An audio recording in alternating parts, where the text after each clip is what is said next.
Hello and welcome to episode 98 of Zion's Finest. This is Kenny Brown, and I am joined by all the brothers save JK. JK is not here today because he's busy with family church work stuff because he's a loser. But what we're going to be doing, this episode is going to be a banger. It's episode 98. We are leading up to our 100th episode. And you might have noticed that we didn't do a 2-year anniversary episode. We started the podcast in late June 2023. We didn't do that this year because what our plan was to do these tier lists, which is what we're going to be starting with this episode. But we wanted to make sure that we had gotten reps on most, or if not all, of the things that had been adjusted or fixed. So it took us a little bit to kind of get through everything, but that's what we're going to be doing today. So it's going to be a little bit of a longer episode. As you know, these tier episodes, they can kind of tend to stretch, but it'll be a ton of fun. This episode is going to be releasing on Spotify. It will also, however, be releasing on YouTube. So you should be able, with Spotify, it'll be a video file. You should be able to watch it if whatever the device you're using supports that. But also, if it doesn't, just check us out on YouTube and you can see it there. So let me just give a quick introduction as to how we're going to be doing this. We are rating all primaries. We have each been assigned a different primary. I think there's 39 that we're going to be talking about. We have not agreed. We don't have a set rubric for how things are analyzed. We have 5 ranking systems, S, A, B, C, and D. Our methods of analysis are similar in terms of their comparative.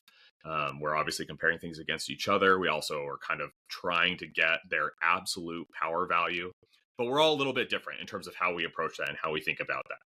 You should also know that with these things, this is just our opinion. This is our judgment. We've played a lot of games. We play a lot of games, but there are lots of things we haven't played enough of, and we would all fully own up to that. So if you hear our rating, you think that's just wrong, there's nothing wrong with that. That's great. You should come tell us about it on the Slack.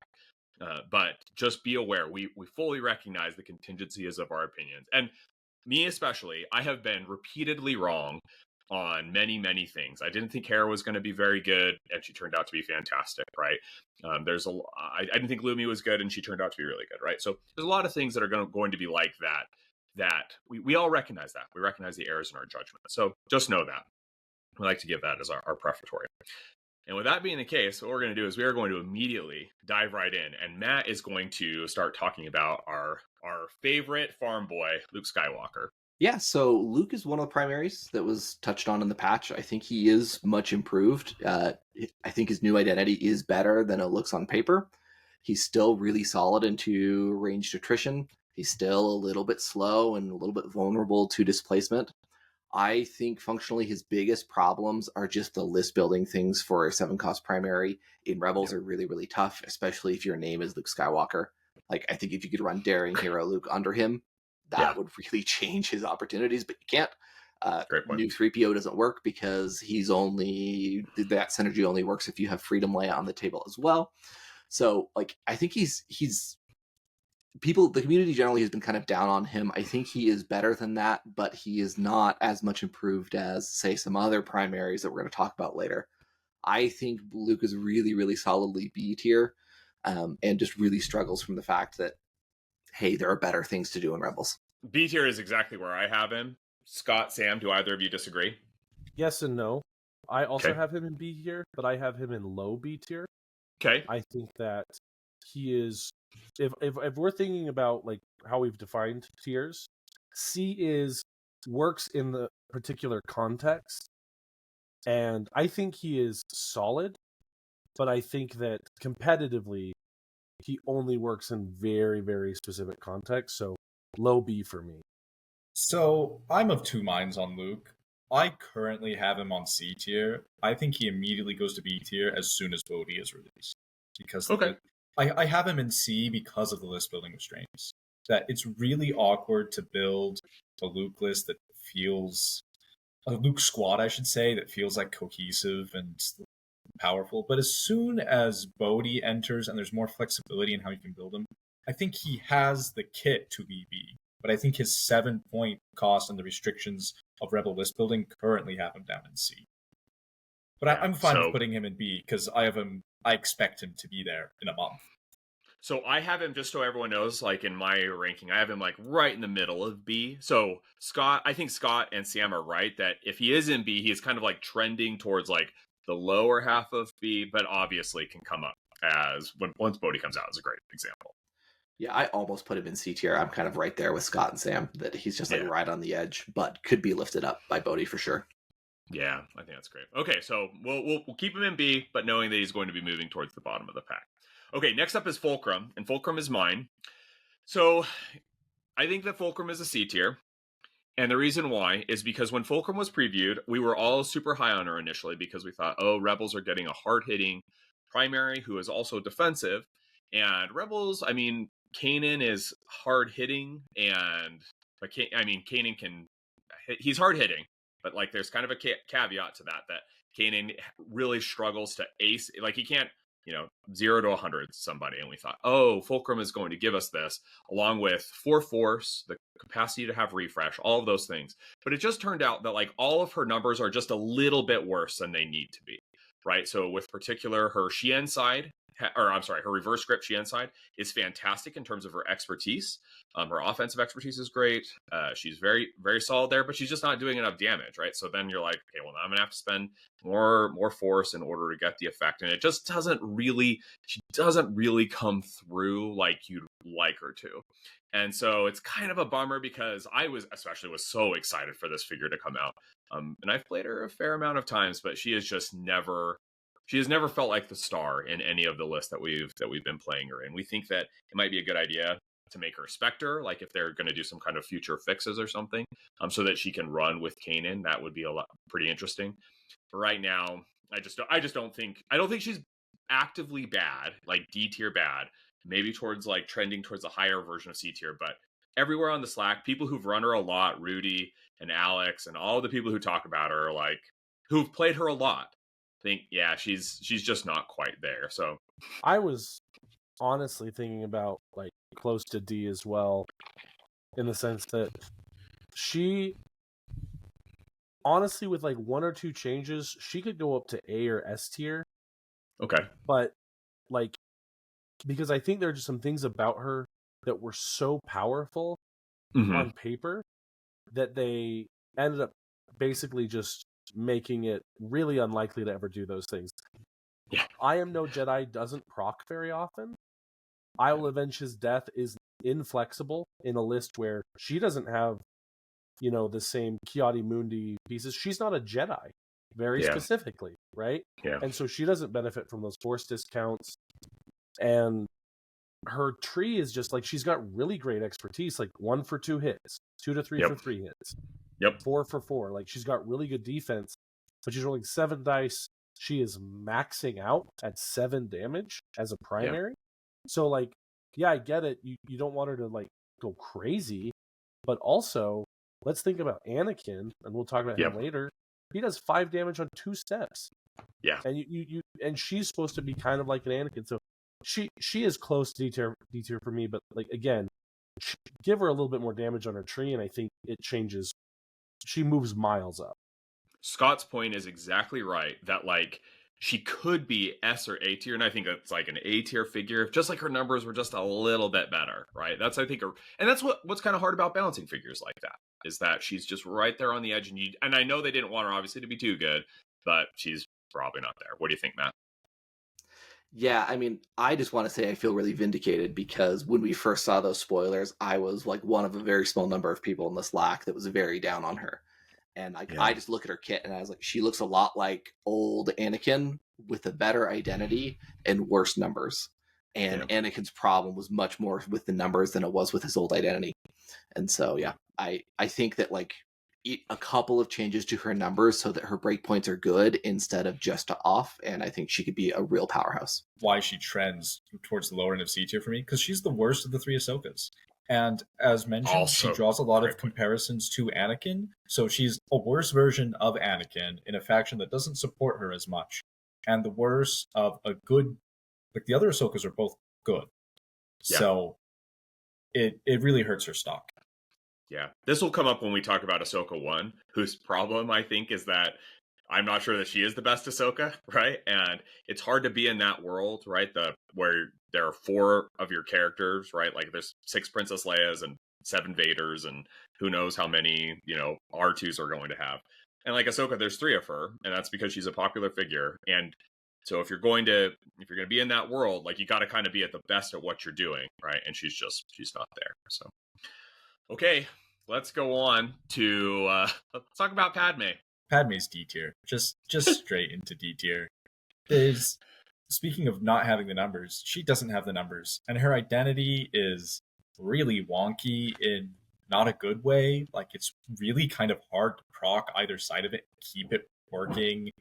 And her force economy's bad. Her defense is awful.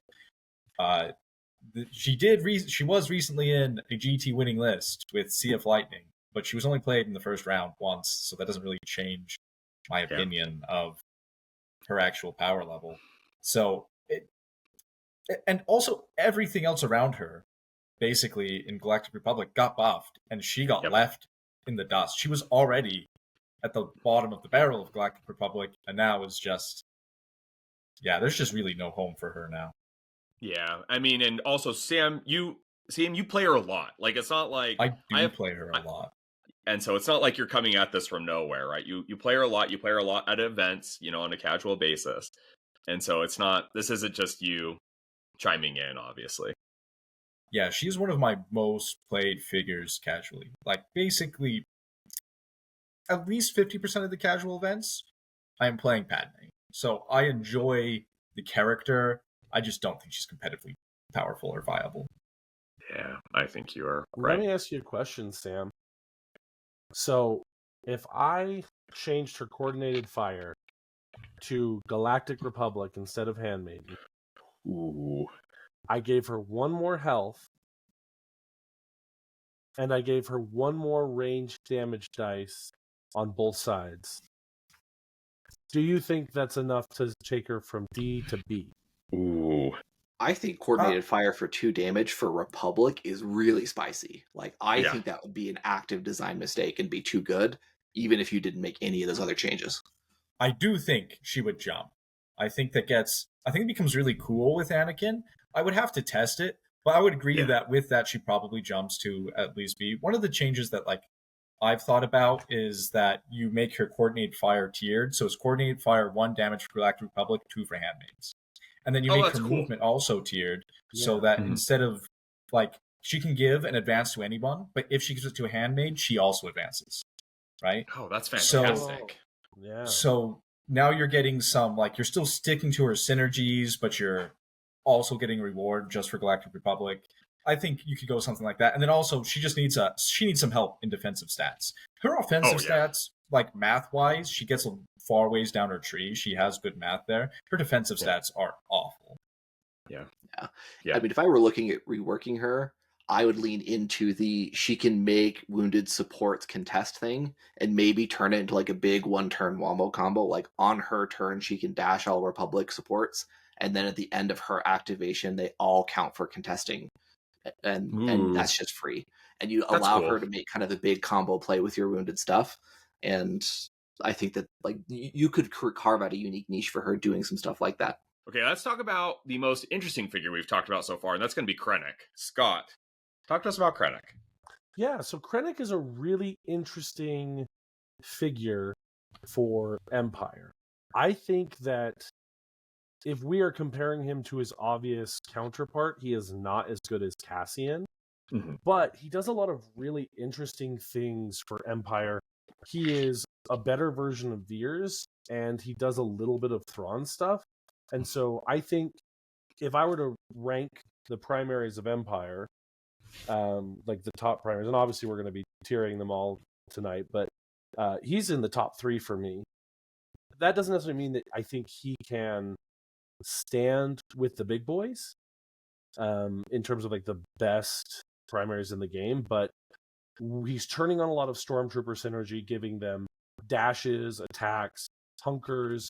He is able to turn off your opponent's momentum, which I think I undervalued when we were reading it, but in actual games where if you are in a if you're in an even game and your opponent breaks a little bit, denying them momentum can keep you from losing a struggle.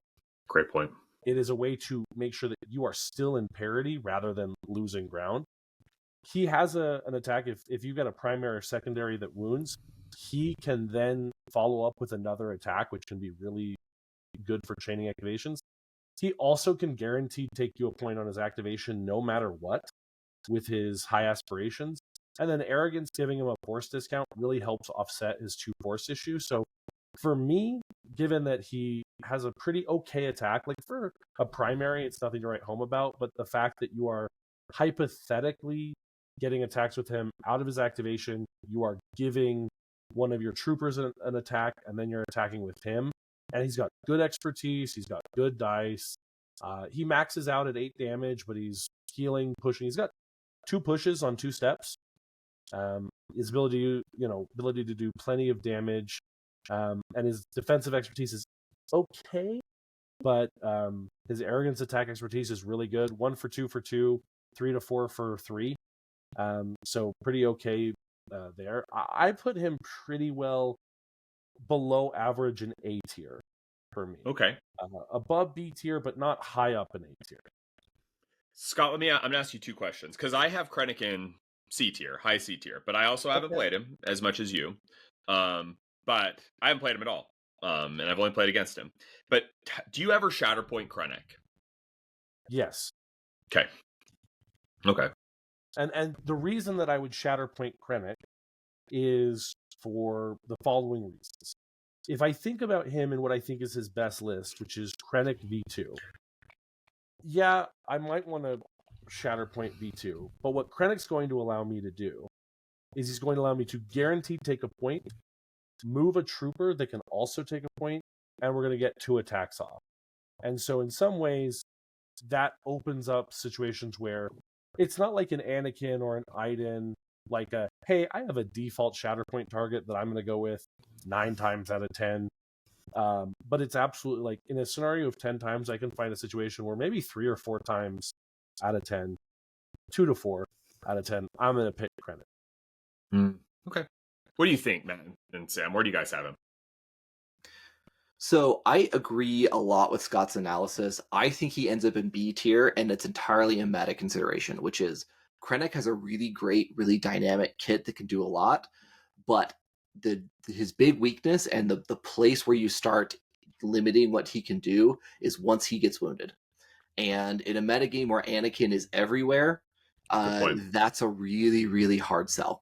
And so, like, I think he's a low A tier primary stats wise that ends up in like right in the middle of B because the meta consideration is just bad for him right now.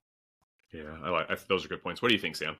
So I put Krennic near the top of B tier. I was convinced by Scott's argument for bottom of A. I thought he had some good points there. I was shocked you had him in C tier. I think that Krennic is a legitimate consideration for every full Empire Premier list. That he does a lot of really interesting things. I think that there's a couple of where I struggle to put him in A is because I feel like there's kind of to Matt's points that there's a lot of counterplay to him. That even without wounding, you can shut him down with conditions pretty easily, especially because he can't move himself on his turn. So he's really relying on getting a wound somewhere else to like clear off a pin to set himself up for success on his turn. There can be some bad Krennic activations. I've seen stuff where like Krennic gets pinned in deployment by rebel commandos and then he's in a rough way. So his highs want me to put him in A tier, but his lows have been really low, which is what drags me down to that B tier. But I had much less experience with him than Scott, so and I'm willing to be convinced. Yeah, so we're going to submit to Scott's judgment on this one. I'll say that having never played him, only played against him, my judgment is taken from the fact that like when I've played against him, I haven't been too impressed. His Longshank Swiss ratings are not good, and he has shown up in I think one top 8 game in the last since the patches dropped in large events. So he's not being played at like the top level. and he's not doing well in Swiss. So that's kind of my sense. And I hear people say, well, he's hard to run, and I'm like, totally fine. But I'm still not sure that the ceiling's there. So what do you think, Scott? So I feel super comfortable at B tier. I think that Matt's point about wounding, turning that discount off is super valid. I think it makes a lot of sense.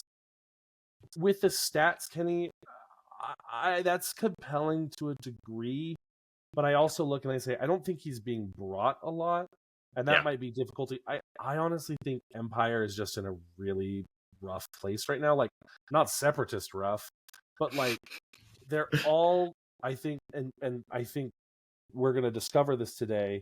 They're all just under the curve. They're all just struggling. And here's the thing: any list can beat any list, given the right circumstances and the right pilots. Obviously, our tier list is assuming the best players playing in optimal scenarios against other best players, right? Because how many people were like, I ran Moff Iden and I went 0-5 at a tournament, and it's like that might be an issue between the monitor and the chair, so to speak. So it's hard to say what the statistics mean. I can only speak to my experience, which is where I've ran Vader 2 Krennic and beat Kamikin, which Kennikin's not invincible, but I was playing against a very talented player, and it was a close game, but Krennic does work. Great point. And but you guys are right about your reasons why he should be in B, and I was pretty tentative putting him in A over B, so drop that down easily. Yeah. Well, there you go. There's Krennic. We'll keep him top of B right now, and let's go on to someone who I think we're all going to want to talk about, and that is Cam, Jedi Master Kiadi Mundi. Sam or Matt, talk to us about Cam. So, as somebody who has spent most of his airtime on this podcast complaining about all the problems of the Republic, of yore, you can run through the checklist of all of my complaints, and he fixes every single one of them. He gives you force economy. He gives you diceless displacement. He has great stats for attacking and defending. He is still a melee-only primary that is a little bit slow, but he gives out-of-activation mobility. He is the defining primary for Galactic Republic. He's not always the splashiest activation, but his activations are almost always good, and he is a workhorse that just elevates your whole team. I think his identity is like top 5 in the game, no question. He's powerful. He's versatile. My hot take is he's the best primary in the game. He's top of S tier. Yeah, I am gonna have a hard time arguing with that. Let's Scott, what do you think? So I don't know if I would say top of S tier, but I would say that it's definitely S tier, and it's definitely towards the top of S. Like there might be a better primary on some levels. I don't know that I could argue that. I just don't know that I'm willing to commit to that. But if you brought him and just removed him from the game and just played with his identity in the game, I don't think you would lose all that much value. That's how impactful his identity is. Force push is huge. His dash is huge for turning on the list. Force and France reflexes means nobody ever wants to attack him. His attack is solid. His defense is solid. Like, he is not a murder stick. Yeah. But if you need to go on and take a point, he's going to do it. And he's probably going to only pay 1 for the force push. So S tier, I will hear no arguments to the contrary. What do you think, Sam? Yeah, I have nothing really to add besides I think every Republic list should be thinking about Cam first and foremost. Before you pull any other Republic primary, I think he is the cream of the crop for them, easy S. Yeah, I think the thing is also to think about, which I think we will all agree, is that what Cam does, and Matt referenced this, is that he makes all of your list better. In particular, if you're running Jedi primaries, he makes everything better. He gives you these incredible abilities. He gives you tons of flexibility. He has a Shatterpoint target, although not always a Shatterpoint target. And one of the reasons you might not need to Shatterpoint him is because with his identity, Anakin or Mace or Obi can wound something and then still give out more dashes, right? Like you can still give out dashes. So he's just got tons of flexibility. I mean, we think about how Kanan defined the Rebel Spectre kind of archetype, right? And Cassian might be taking over a little bit, but like Kanan defined that archetype. Dooku defined the archetype for Separatists, right? And then obviously we had Iden defining the archetype for Iden. I'm sorry, for Empire. Cam is like that for Republic. If you're not running Cam, you really got to have a good reason for why, because he just brings everything that your list could possibly need.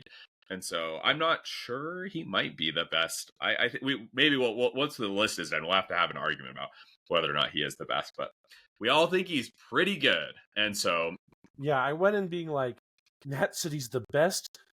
I got to argue with that, and then I went, but I actually don't have an answer to what's better. Yeah. Are you going to sit there and tell me that I'm wrong? Are you going to sit there and tell me I'm wrong? I mean, here's the thing. When we were when we started playing Kamakin, I mean, what was this, a month and a half ago when the patch dropped, I was like, oh my gosh, Anakin is the best thing in the game. He is incredible. He is doing all this stuff. And we have played that list. The four of us have played that list dozens and dozens and dozens of times. Okay. As we have played it, we have all kind of come around to the idea that Anakin's very good. But the thing that makes that list go is Cam. Not the least of which is because Cam makes Anakin so much better, right? Yeah, Cam makes, and we've seen pairings with Cam and other primaries, Darth Vader, Mace, Obi-Wan. Yes. And they're all really good because it turns out having a global dash for Jedi when you wound and a heal and a discount when there's wounded and just getting to dash someone else and then yourself is pretty good when you also can pair that with force displacement. Yeah, so good. Quietly, one of the best things about him, too, is that he's an 8-cost primary, which means you can run Chalk T under him, right? Yep. If he's a 7-cost primary, the landscape for Republic is really, really different. And you could fairly put him at 7 cost and have people feel like, yeah, that's worth it, right? Yeah. Yeah, totally. I mean, I think about it like he is very comparable to Dooku, who is a 7-cost, right? And so, yeah, we all think he's pretty good. Okay, next for me is Mando. Now, Mando, I think he's an A-tier primary. Now, here's Mando's current problem, okay? His current problem is that I don't think that I think Mandos are a B, okay? The Mando faction, sub-faction is a B faction. And I think that he is punching above his weight. He is very defensive. He has incredible displacement. He is one of the most difficult figures to interact with in the game without diceless displacement. Phenomenal, every single way. Problem is that he doesn't give anything to your team except for his stats and his revenge trigger, right? So he is a stat stick, and he is an extremely good stat stick. But in a meta where we have got so much kind of synergy, the synergy buckets that we've talked about, where those are so kind of concentrated and focused, and like he doesn't go as well in Spectre. Mandos are not quite as good. And also, a lot of the hardcore Mando players don't even think that Mando is necessarily like an auto-include there, right? Armor is the auto-include, and then we're kind of thinking about, do you run Maul? I think that's kind of what Diz does, and he's played him a lot. So, like, that's just the issue, is that he is an incredibly good stat stick, but he's just... Well, he's an A tier. I think he's a phenomenally good figure. So, I mean, I don't really think there's like a whole lot I equivocate. I don't think anyone thinks he's S tier. I guess the only question would be, does anyone think he's B tier? What do you guys think? Yeah, he's B tier. And let me tell you, I think you are incorrect when you call him a stat stick. He is a half stat stick. Okay. And that he is one of the best defensive. He has S tier defense. Mm-hmm. He has very middling offense for a primary. Like if he rolls the nuts, like sure, he can do 8 damage and push twice and dash and all this amazing stuff. Yeah. But he is very rarely, because he's not focusing, he's not adding a ton of dice. So he's rolling 6 or 7 dice, depending on the scenario. His expertise is okay. So on Bring You In Warm, it's 1 to 2 for 1 hit, 3 for a crit and a hit. Yeah. And that's, it's a little bit better on melee because you get a crit for 1 to 2. Yeah. But he's usually expecting maybe 2 or 3 steps against most other primaries and probably a lot of secondaries. And then on his other side, again, it's 1 for 1 hit, which is not great value. And then 2 to 3 for 2 crits, which is great. 2 expertise to make 2 crits, that's awesome. But then it doesn't really make up, in my opinion, for the fact that like he is a significant part of what you're bringing, and he's not giving the rest of your list any sort of out of activation movement. He's not turning them on in any sort of way. It's the same thing we've seen with Maul, with Luke, which is they're really good figures by themselves. Mm-hmm. But you are either the greatest figure ever and makes up for the fact that you don't synergize with the rest of your list, or you have other things that you're synergizing with and providing to the list that make up for your detriments. And so for me, I will put high B tier. I used to think Mando was an S tier figure. Like, if we had this conversation 8 months ago, I'd be like, Mando is high A, maybe S. And I just think that, yeah, if he's not even making the cut in Oops All Mandos, then I don't think I can reasonably call him an A. Let me respond to that, and then we'll submit for some other judgments. So, Scott, I want you to think about Mando compared to Cam. So both of them have diceless displacement. Mando's attacks are worse, but he is making them at range 5. And his range expertise on Bring You In Cold is great. 1 for 1 strike is bad, but he's going to get 2 expertise most of the time, and that's 2 crits. Okay, he's got a shove on 2. So he can hit consistently at range 5, and he has diceless displacement. Okay, so he can both move, dash, make range 5 attacks, diceless displacement, which means he can swing 2 points, right? Now, he doesn't have out of activation movement for your team. But what he does do is, so like what Cam does and why Cam is so good is because Cam is generating all of this pressure on the rest for your entire squad. Anyone who wounds, you get this dash and all this awesome stuff. Mando's is much more concentrated and is focused on your opponent. So Cam is about expanding the range of options that you have. Mando is about limiting the range of options that your opponent has, right? And so while I think Cam is obviously a better primary than Mando, I think that thinking that, oh, well, he doesn't do what Cam does. Sure, he doesn't. But like he is limiting the options that your opponent has while also still giving you very strong activations. I mean, we know we play a lot of competitive Shatterpoint. The ability to swing 2 points on a turn is just so important. And he is one of those figures that can do that. So that's the reason why, like, I don't think he's top of A or anything like that. We're breaking into S, but that's my thought. Sam, Matt, what do you guys think? So I have him in A tier. And my thought's not actually regarding the Mando lists, but I think it's off the power of the double revenge lists. I think that he is that his power within those lists and the way he presents a problem that some lists just really can't handle, that as this anti-aggression piece that also has this revenge trigger when you go after his friends, that really just shuts down certain types of lists, while also rarely ever being dead. Like, Mando will always do something on his turn, even though it's typically not damage. I agree with Scott's point. I don't think his offensive expertise is good or consistent. Like, when you hit that 1 expertise, you're going to be super sad.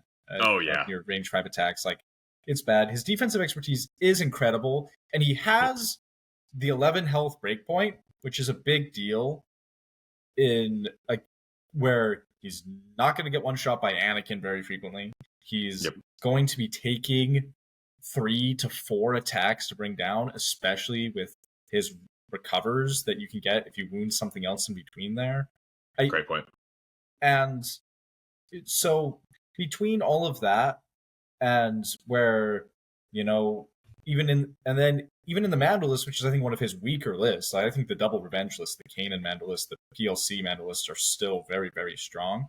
In his weaker list, get some Bo-Katan synergy in there, and then he has Steadfast, and he just becomes literally unworkable unless you have diceless displacement. So I think that, like, as far as the class of low synergy, pure stat sticks, he is the best of them, and therefore he goes an A.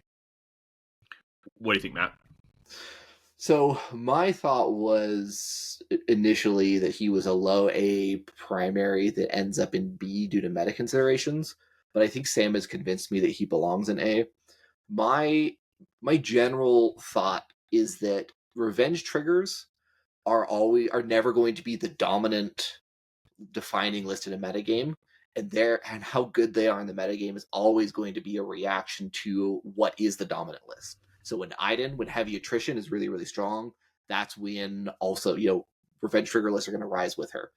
Right now, I think a lot of people miscategorize Kamikin as an attrition aggro list. It's not. It is a control list with combo plays, like with big playmaking pieces, including Anakin. He just kills you in order to make the big play, but the big play is about movement and mobility and removing your presence on points.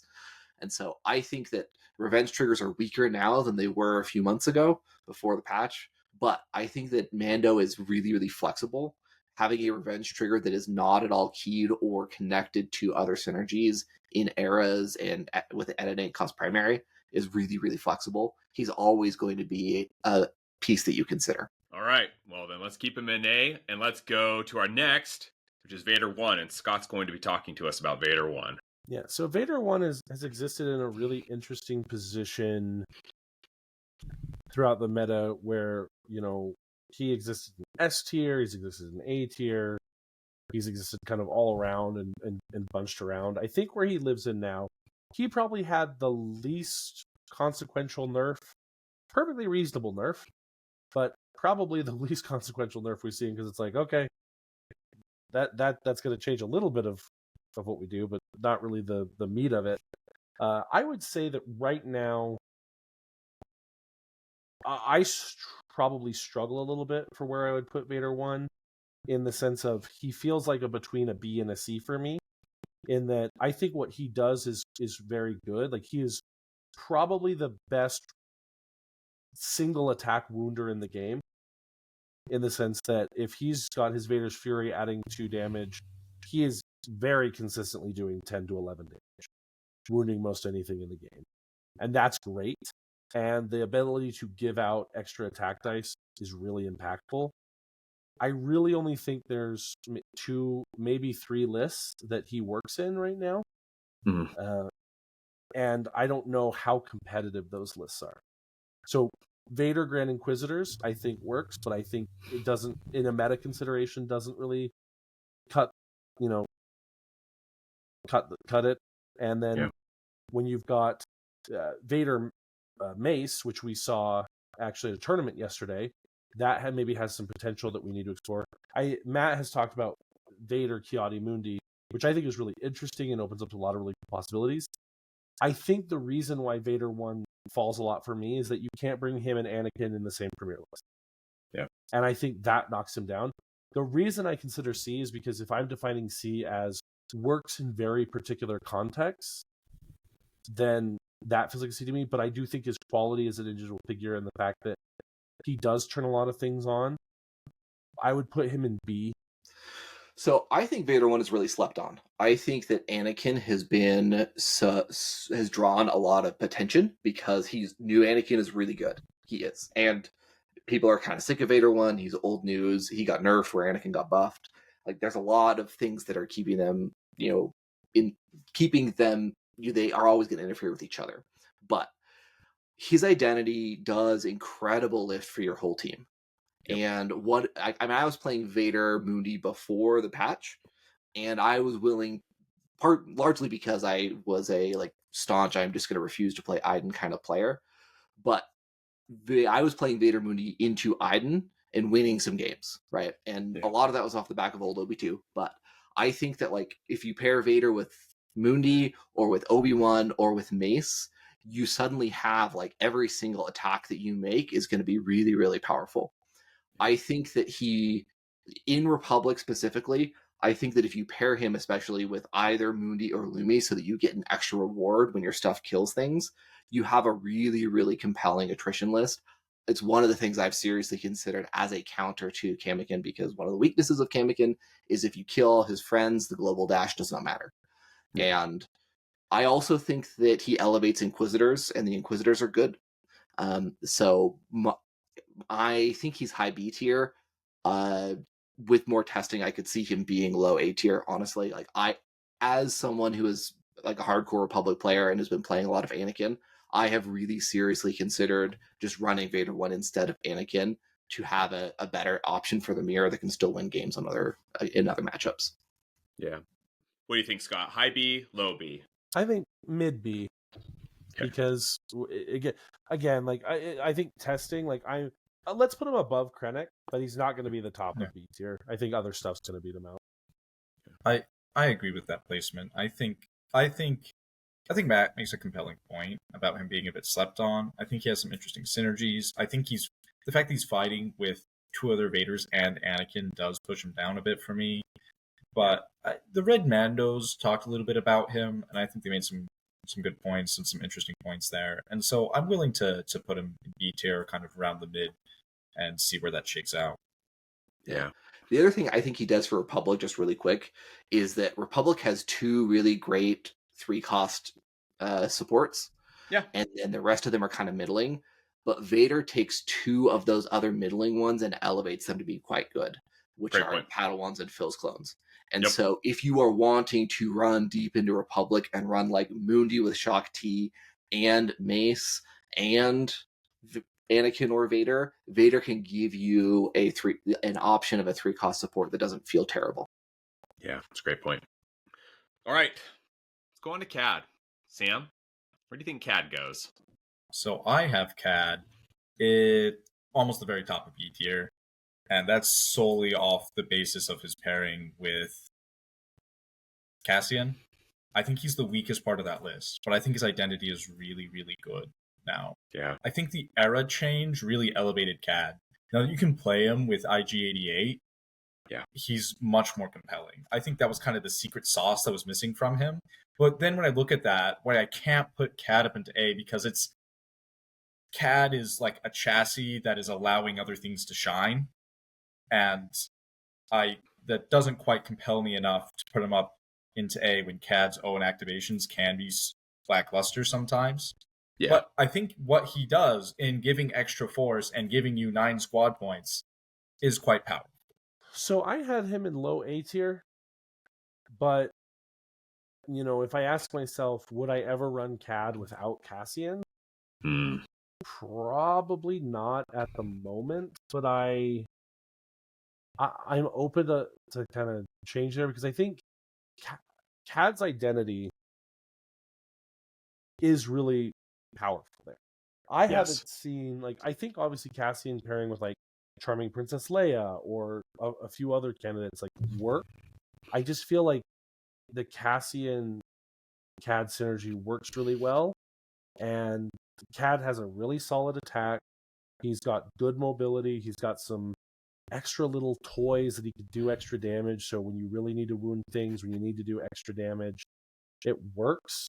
And so I'm not opposed to B tier, but I do think it's very high B tier. It's above Vader 1, it's above Krennic, it's above Luke for sure.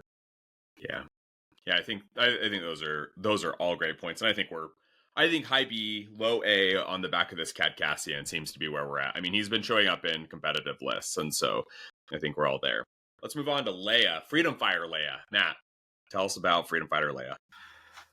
Freedom Fighter Leia is really interesting because if, out of context, if you were to come to me and say, hey, how would you feel about a 7-cost primary that doesn't have an identity?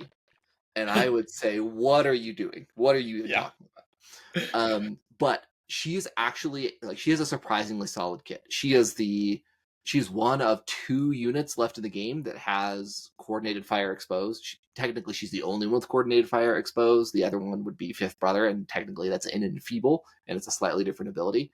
Also, don't forget about Night Sisters. They have it as well. I know we all forget about them. Oh, that's right. Well, sure. I guess Night Sister acolytes have it too. Thank you. But there you go. Leia, that coordinated fire on a primary is phenomenal, and it's especially phenomenal when it's on a broad tag. Padme also has it, but hers is key to a very narrow tag. And she has mobility. She has some cool abilities. She can be really surprisingly tanky if you build for it, by which I mean if you have Chewie stand next to her. And the new 3PO-R2 3-cost secondary is an enormous lift for her. I think she was the Leia low gray list was previously pretty good, but it just kind of got squashed out of the metagame by Iden. And we have not tested with that stuff all that much recently, but I know we've seen other people putting up good results. I think she's a solid unit, but the real sauce in that list is low gray, and she's B tier because she enables it and is good and is worth playing, but she's not the reason that you run that list. Yeah, I think you're right. I mean, JK's been playing it, but I think you're right. We have seen she has got the results, and she is very good, but like very good in the sense of being B. Do you think she's high B, low B? Where in B? I would put her like pretty smack dab in the middle, like probably like maybe right below Krennic is where I would put her. I like that. The other thing I'll call out too is just like what Sam said with Luke. I think that Bodhi has the potential to add some stuff. If nothing else, that like a Leia Luke list with Bodhi and like 3PO seems really, really interesting because you can run like Pathfinders and Rangers, and like that seems like it could have some heat too. Yeah, tons of Steadfast. That's a great point.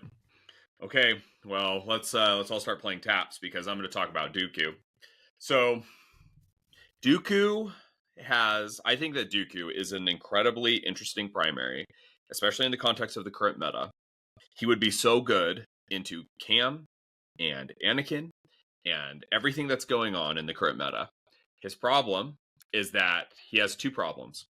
One is that half of the missions for him are quite bad, and that is odds and first contact. And I know that some people will be like, oh, he's not so bad on first contact. Like, he is not fast. And when you have a big map on which people are not fast, that's a problem.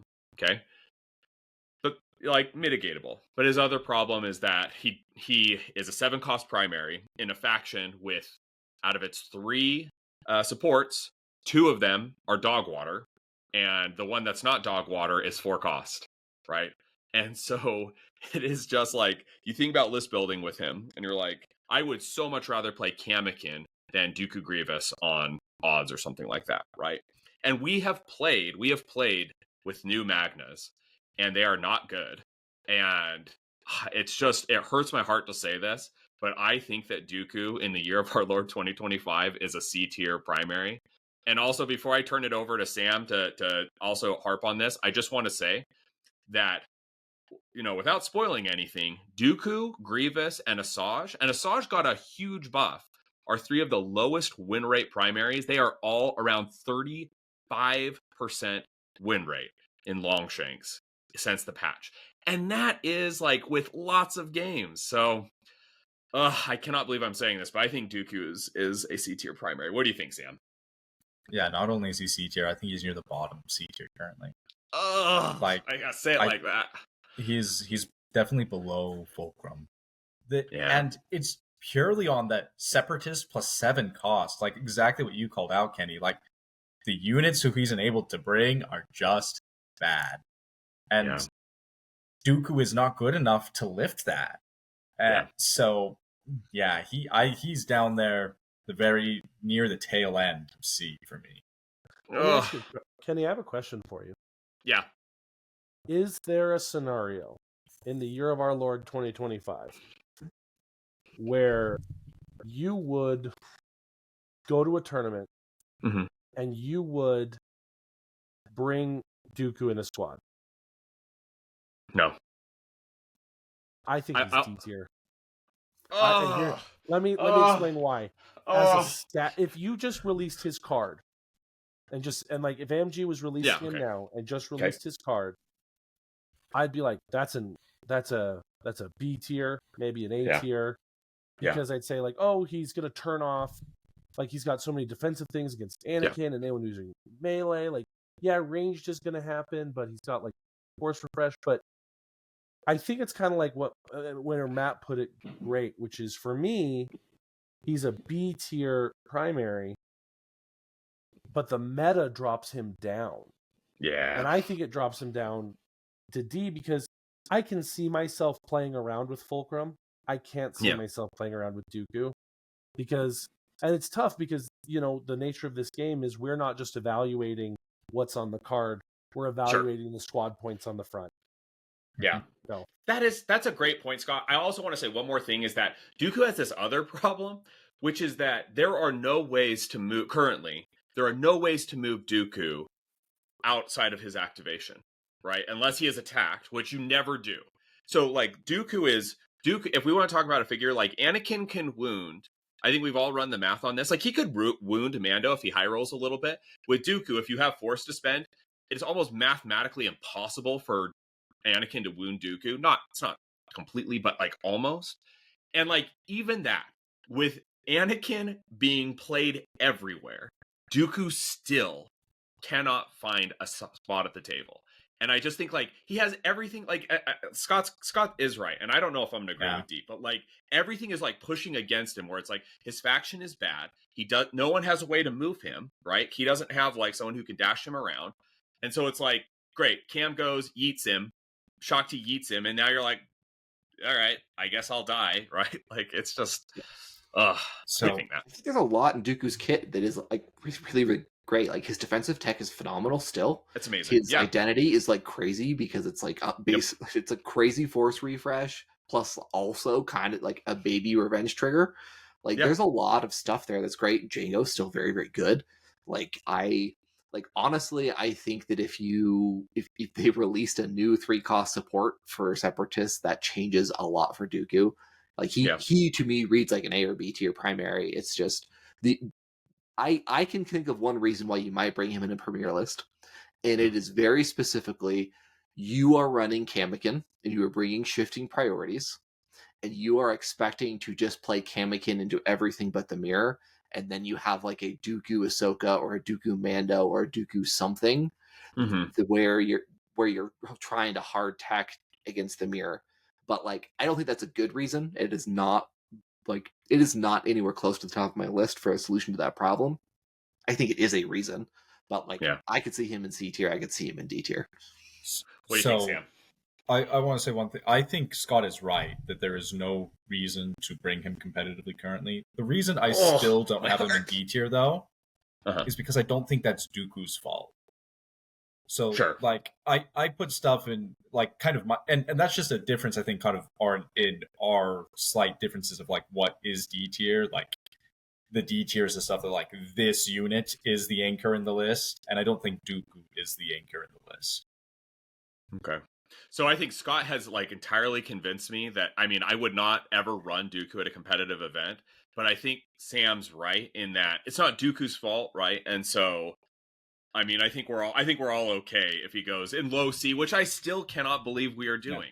Like when I initially did this, I was like, oh, he's in B because, you know, he's worse for sure. But then I started thinking about it. I kind of like went through Scott's steps, but I stopped like 6 steps back and I was like, he's a C tier, and I'm glad I didn't continue staring into that void. So it would have. I might stare back. That's exactly right. Scott had stared back, and now Dooku's D tier. But I mean, low C tier. I mean, what a change of fortunes. Like being a year ago, being one of the best units in the game, if not the best unit, best primary in the game, to where he is now. Okay, let's go on to Moff Gideon. Scott, tell us about Moff Gideon and where he goes. Yeah, so Moff Gideon's a really interesting figure. He is like a lot of the Empire, which is he is doing a lot of stuff to the board state and to supporting other units that causes consternation for your opponent. The single most annoying ability in the game is his reserve tax. There are lists that don't care as much about it.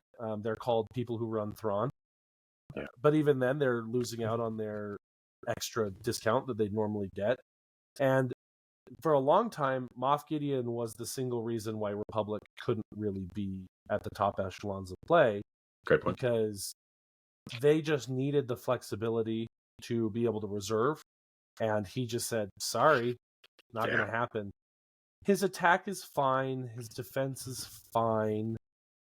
He can give himself a dash, give someone else a dash at the beginning of his activation, but he's not super fast. Long Live the Empire is a useful ability, really powerful in the right context, but situational in that it is inflicting damage on you. It is only one of the characters in your unit. It's specifically for a support, so it lacks some flexibility that other abilities do have.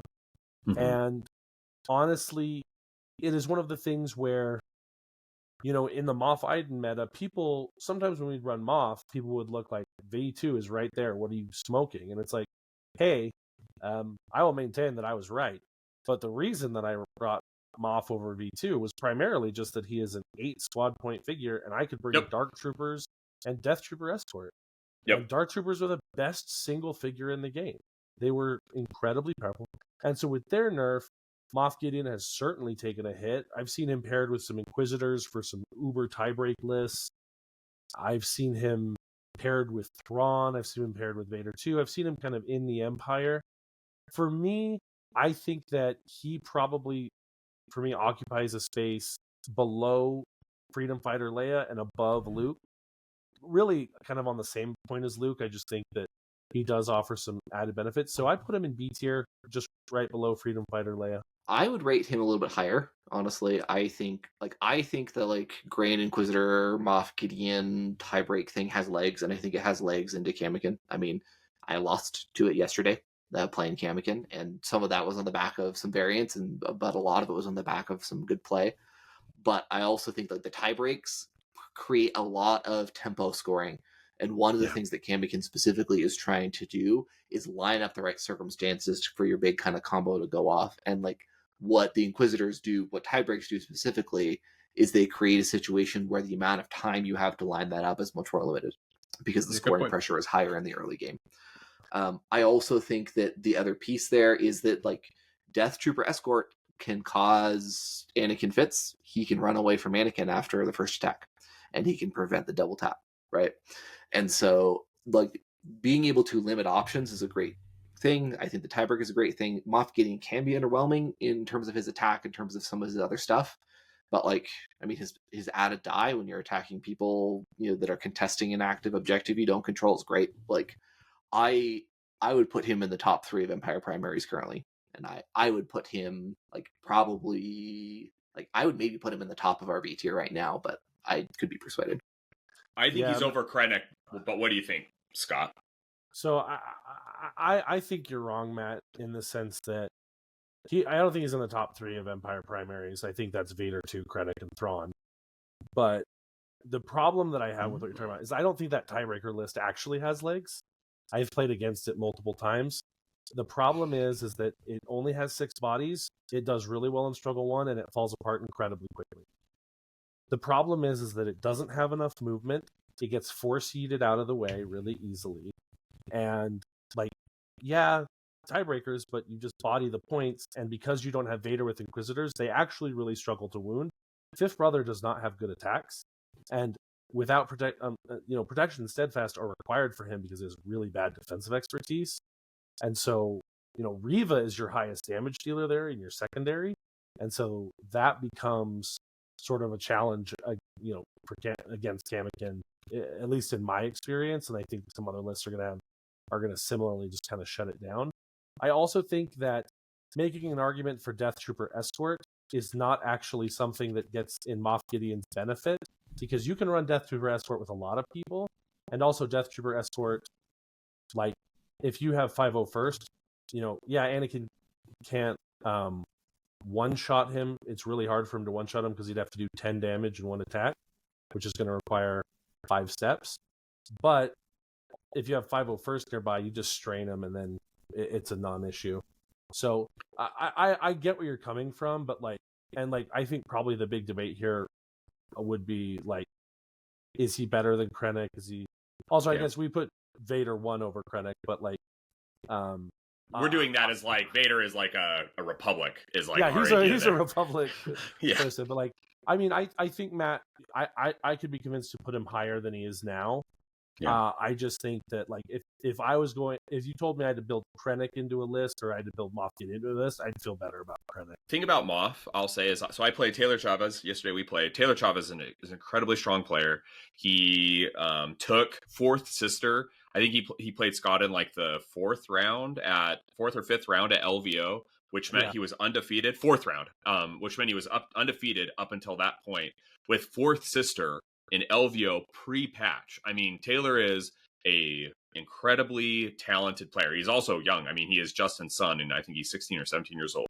Extremely like one of our best local players. And he was running yesterday. I played him. He played Thrawn Moff with the full Inquisitor with Reva, fifth brother, fourth sister, Sergeant.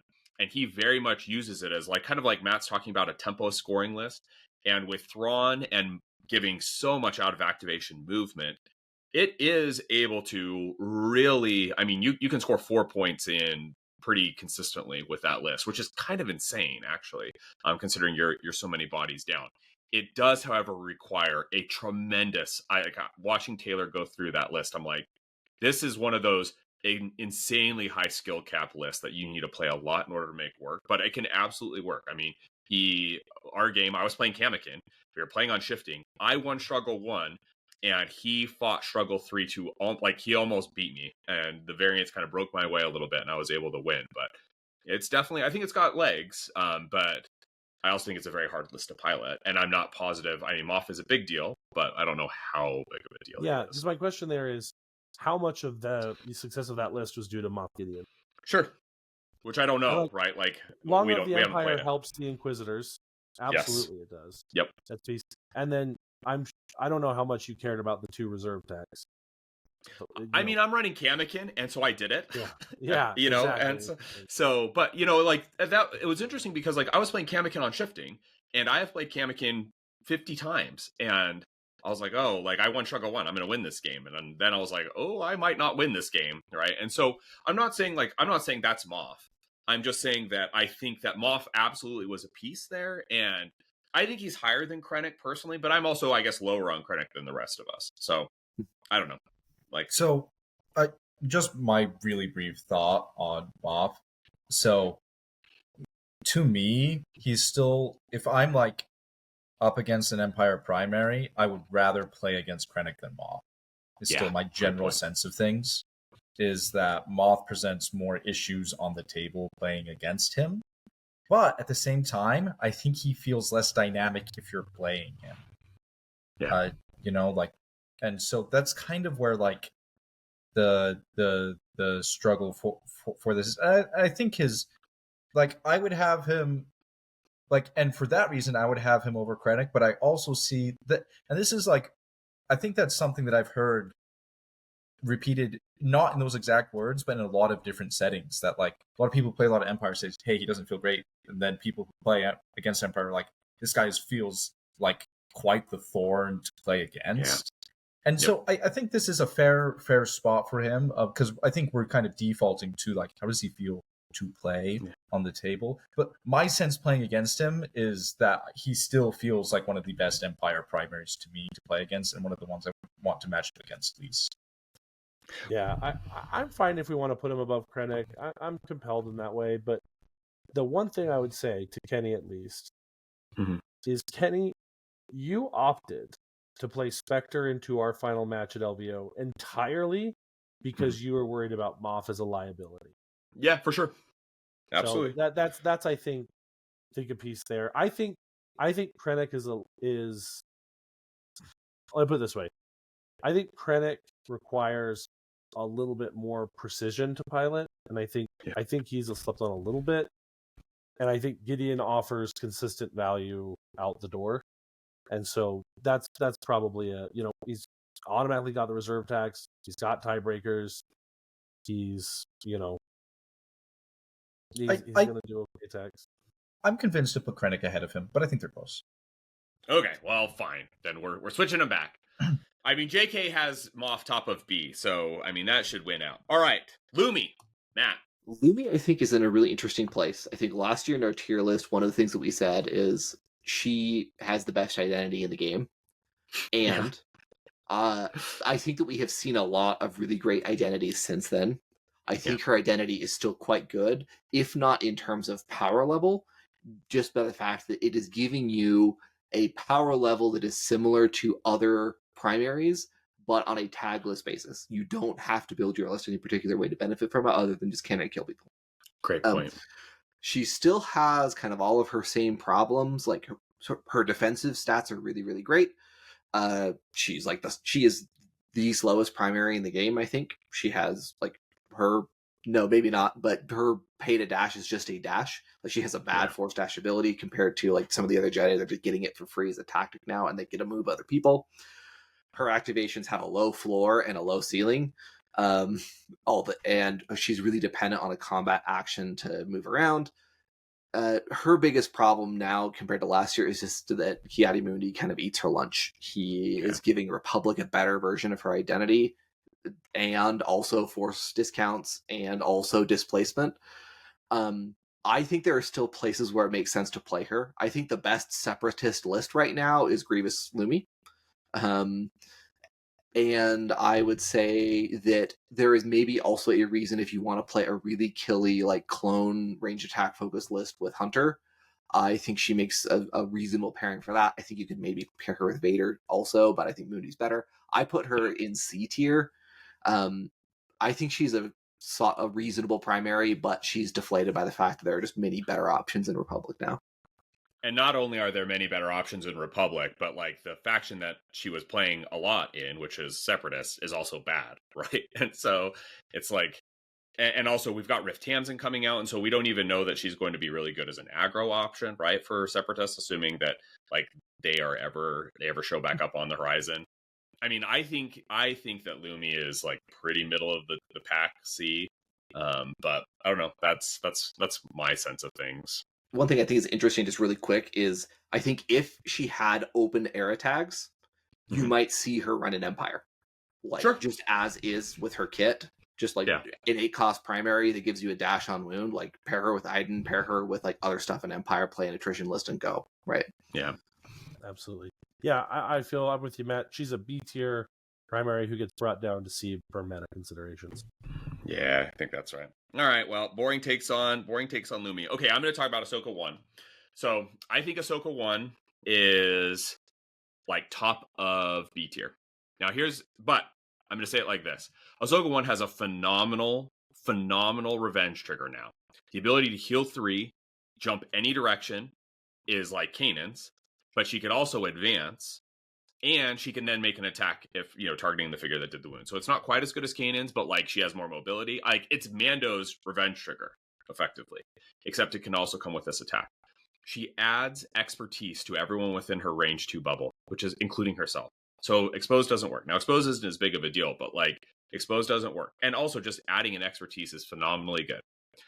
I think she is great in so many ways. Her problem, though, is that she is era locked, right? She is clone era or whatever that faction is, or whatever that time period is. So like the lists that she can go in are kind of limited. She's going with Mandos most of the time, she has been played in a lot of defensive Republic lists. But the problem there is I just don't think she is the best option in those Republic lists. Not the least of which is because I think Snips is so good. And so it's kind of like Scott's like primary classification, meta consideration, right? Context. I think that Ahsoka is so good in so many ways, except for the fact that like every time you're thinking about putting her somewhere, it's like, oh, I'd rather have Obi for defense or Mace for defense. Also, I'd rather have Snips because like Snips is going to be adding so much to my Cam Anakin list. So I think she's an incredibly good figure, but I just don't think she cracks into A just because of these meta considerations. So I think she's very good, but top of B is kind of where I'd be putting her. What do you guys think? What do you think, Matt? I agree. I think that I think the place where you would play her is in a full Republic Premier list, and you want a revenge trigger, and she's totally respectable in that spot.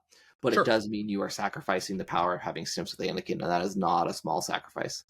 Yes. I also think that you would expect her to be really good into Anakin, but because Anakin is dealing his damage across 2 attacks, it is actually pretty easy for him to brute force his way through, what's the matter too fast for you, and he'll just say, okay, I'll take some of my own damage and I'll still kill you. Yeah. And so I think she's still good into Anakin. Like, she is one of the better primaries in the game against him, but I think she's I don't think you go to her first. I think you go to her 3rd or 4th in a Republic list. And also one other thing is that you will never Shatterpoint her, like almost never. Her activations are a little bit lackluster. And if you have a primary who you will never Shatterpoint, like I have a really hard time thinking about why that character should be in A tier, right? I mean, you have a hard time arguing why she should be in B tier, but it's like, well, her stats defensively are phenomenal. And she literally gets to make an attack when her figures are wounded if she can get range. So very, very good. We've talked about it, but like, just probably not cracking that top. Yeah, I think you did say one thing that I think is incorrect, Kenny, which is you said Kanan has a better revenge trigger, and he doesn't, objectively. Her revenge trigger is better than his on every level.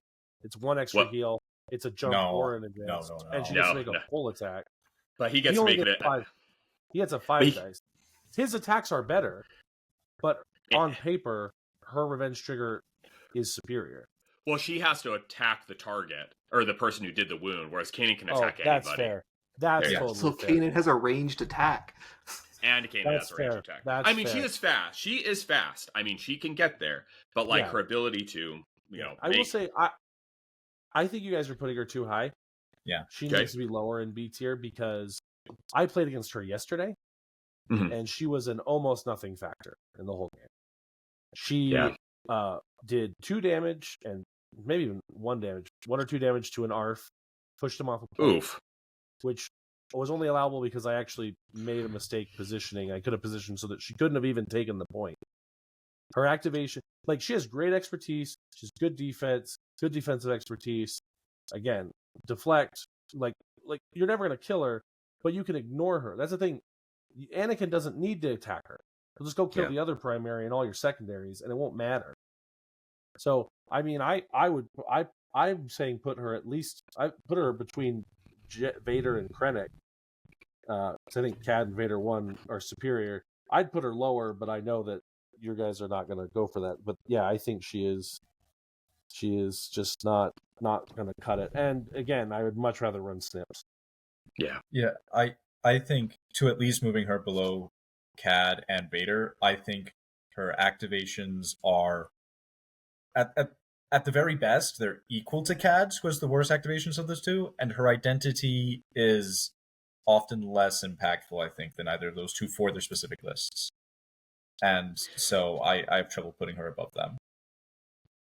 Okay, so the second quintile of B tier is where she's at. Okay, let's move on. Oh, man. All right, here we go. Another interesting one. Let's talk about Cassian. Sam has talked about Cad. Now let's talk about Cassian and where he goes. Yeah, so I have Cassian as my very last S tier primary. I think that Cassian's identity is just that good. Like, it's just so crazy powerful, and he fits so flexibly with so many wild things. We've seen Cad Cassian, we've seen Cad Moff, we've seen Cad Princess Leia. I think that Cassian. As soon as Basie... You mean Cassian Moff, Cassian Princess Leia. Yeah, that's what I mean. Yeah, I mean Cassian. We've seen Cassian Moff, Cassian Princess Leia, Cassian Cad. We've seen... I think that as soon as Baze and Chirrut come out, Cassian Kanan becomes really scary.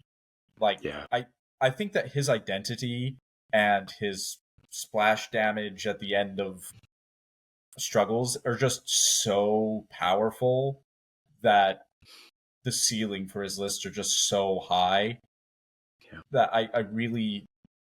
He might not reach Cam heights, but I think he is solidly better than all the other A tier primaries. So I put him at the bottom of S. That's where I've got him too, actually. 100%, yeah. Yeah.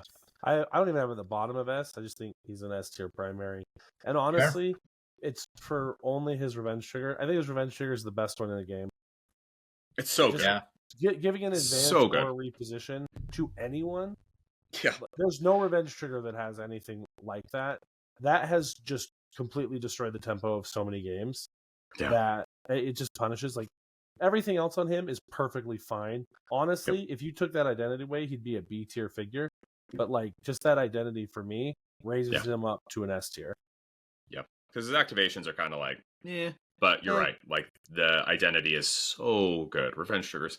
Repositioning anybody or advancing anyone on a wound is just insane. Yeah, I think we're in agreement here. This is a bit of spoiler, but when I say bottom of S, I've limited myself to 3 figures in S. So yeah. I have also got 3 figures in S. I'm actually Sam and I are probably going to be the same on that one. But let's go on to Iden. I think we're going to have some disagreement here, Scott, because I think I'm higher on Iden than you are. Where do you think Iden is? I think Iden's still an A tier figure that is honestly, like, but probably I am willing to keep her in A tier on the assumption that something will change. but I think the changes to Gideon, Hask, and the ISFs probably merit her in B tier. I'm curious what you guys think, because Iden hasn't changed, and Iden was an S tier. Yes. So really, it's probably that, A is probably right because it's an S tier that got dropped down. But I'm also just thinking, like, it's still good. She's still great. She still has stuff. I still need to do some more testing. Yeah. I would say bottom of A tier. So Scott, turns out we don't disagree at all. I think she's bottom of A tier. Right? Because she's so good in terms of herself. And yes, Scott's saying A tier primary, B tier for meta consideration. The thing with Iden, though, is that her list is worse. She, however, is phenomenal, and she plays amazingly on every single mission. There is not a mission in this game that she is not phenomenal at. And that's pretty great, because Cam doesn't have that. Anakin doesn't have that. Cassian kind of has that. Cassian's good on every mission, but the ability to play well on odds and first contact is just such a strong ability. And she can still hit people for 8 damage at range 5 consistently. And that's pretty good. Slightly less consistently before, but Sure. still pretty good. Great point. Yep, great point. Yeah, I agree 100%. All right, well, I thought we were going to have some fights about that, but Iden's still super good, turns out. I mean, yeah. All right, let's go on to Hunter. Matt, tell us about Hunter. So, I think Hunter is still pretty good, but I think the landscape has changed around him. Where I think he's a really dynamic primary. He elevates his whole team, but the team that he elevates are clones, which is kind of not where the hot stuff in Republic is right now, because Republic wants to be putting Jedi on the table. Yep. And so you end up with some anti-synergy there. Sam has called this out before, but his tracking ability to move in response to an enemy primary movement is the most missed ability in the game. So 100%. There's like a skill issue there. And he feels really bad if you miss it, because he really wants that extra movement out of deployment zone. Mm-hmm. I put him like pretty solidly middle of B tier. His tournament results have not been great. I think his previous best buddy in Kenobi has much better options now. I do think that he is one box away from being like a presence in the metagame, and that box is probably Delta Squad. But I think for now, it's just the clone synergies are not as good as the Jedi synergies, and so you really only are going to play him if you are going deep into Republic, and there are other options that are deep into Republic as well. Yeah, we don't know how Delta Squad turns out. We have heard that it's going to have really good synergy with clones, so that just makes us think Hunter, right, and clone, and the Bad Batch. I will say this, Hunter he has been played a lot in top-level tournament play, and he has done abysmally bad. And so we've had this problem with Hunter before, where like he does fine in Swiss, but then just gets absolutely wrecked at the top tables, and that is still the case even with Republic getting a buff and Iden getting a nerf. I think that Hunter is top of C, recognizing that he can totally change once Delta Squad comes out, but like he is not to be feared, I think, in the current meta at all, right? And so that's my thought. But what do you think, Scott? Yeah. I was in exactly the place. I think he's an A level or B level stat, like everything there. Meta, he's in C tier. I feel like very, very confident with that, very fine with that, because having played against him yesterday, he just doesn't do enough. You'd never run him in Republic unless you like really wanted to, right? Like there's stuff that they're doing right now. His ability to fix dice is fantastic, but those dice still have to be able to accomplish a lot, and they don't accomplish as much as other Republic stuff. So I'm in agreement. I think he is in the same position as Luminara, just slightly above her. Yeah. My only counter argument would be that, sorry, Sam, I just want to throw those out really quick, is that I very seriously considered running Hunter. Because I think that the like Hunter kit attrition list, or even like there are a couple of variations out there, but like I know Dan Walsmer has been experimenting with a little bit. I think it can genuinely play a really great attrition game into Kamikaze on shifting priorities. If I were not the Obi-Wan Kenobi stan that I am, I would probably be running that list in my premier list. I'm honestly happy either plays bottom with me, top of C. I think that's where he fits. I do think that what my issue with Hunter now, and I think the stealth nerf to him is the ARF nerf, Great point. I was going to where bring this up, but I'm glad you did. ARF are better in Jedi lists now. Like, I think supporting fire dash is better than coordinate fire expose in the Jedi lists, but it's significantly worse in the clone lists. And so I'm honestly, I really could go either way. I'm kind of sixes here. But because I think he's better than Lumi, but he's worse than Luke, like currently looking here. So I'm happy to throw him in either place. But I just wanted to call out that specific, like, the ARF thing really hurt him. And my thing is that, like, I think he's top of C, and like I'm like, he is right about to, I'm sure, rocket into B or A if Delta Squad is as good as everyone thinks they're going to be. I just think right now, I mean, his results are bad in top level play, and so I'm like, I know that maybe that shouldn't weigh on my judgment so much because he does fine in Swiss, but I just think that, like, when your skilled players are playing against him, he does a lot worse. And if my opponent was, I would much rather have my opponent run Kit Hunter than Kamikin, or I would much rather run into Kit Hunter than Mobius, right? Mace Obi. And so that's just my thought is, like, I don't know. But Matt, what do you think? You make the call. I'm persuaded that he should be in C tier. I think, yeah, I think it's very much it's not his fault. No, but the stuff around him is shifted, so he ends up in C. And again, like, let's see where he's at in a month. Note here, I think if you asked me this like 3 weeks ago, I would have very solidly put him in B tier. So like, this is a pretty recent shift where I've brought him down, and I think it could go back as up just easy. These tier lists are pretty fluid in my mind. Maybe if you ask me 2 weeks from now, we'll be back in B. Yeah. All right, so top of C. Okay, let's talk about Han. So Han was a figure that he is a very strange figure. I played him a lot in preparation for Sci-Fi 2024, and I lost to Scott, who was running Kanan, Hera. And I was like, okay, well, and I felt the difference between Han and Hera. I was like, he's just not as good. And so I dropped him. But then what happened was, like, I always thought, I was like, he's this interesting figure. And then Matt Bronson took him to the top table at Adepticon into Iden Moff, or Iden Vader 2, and was just a huge stand for him. And Luke Thompson won CamCon with a weird and wild Vader 1 Han list. So then I was like, all right, like, maybe I'm wrong. Well, I'm not, maybe I'm wrong. Like, I wanted to play him. And I played these lists, and I was like, oh, these are great. Like, Han's a B. Absolutely a B. He's not like C or D tier or anything like that. But now with, like, all the changes back to the meta, I just feel like I'm like, he is bottom of B, top of C. And the reason why is that here is his biggest problem is that Han and Chewie are in the game and they are phenomenally good. And it is very tough for me as a competitive player to think about when I am building a Rebel list, why I would build around Han as opposed to building around other things in which I could also bring Han and Chewie.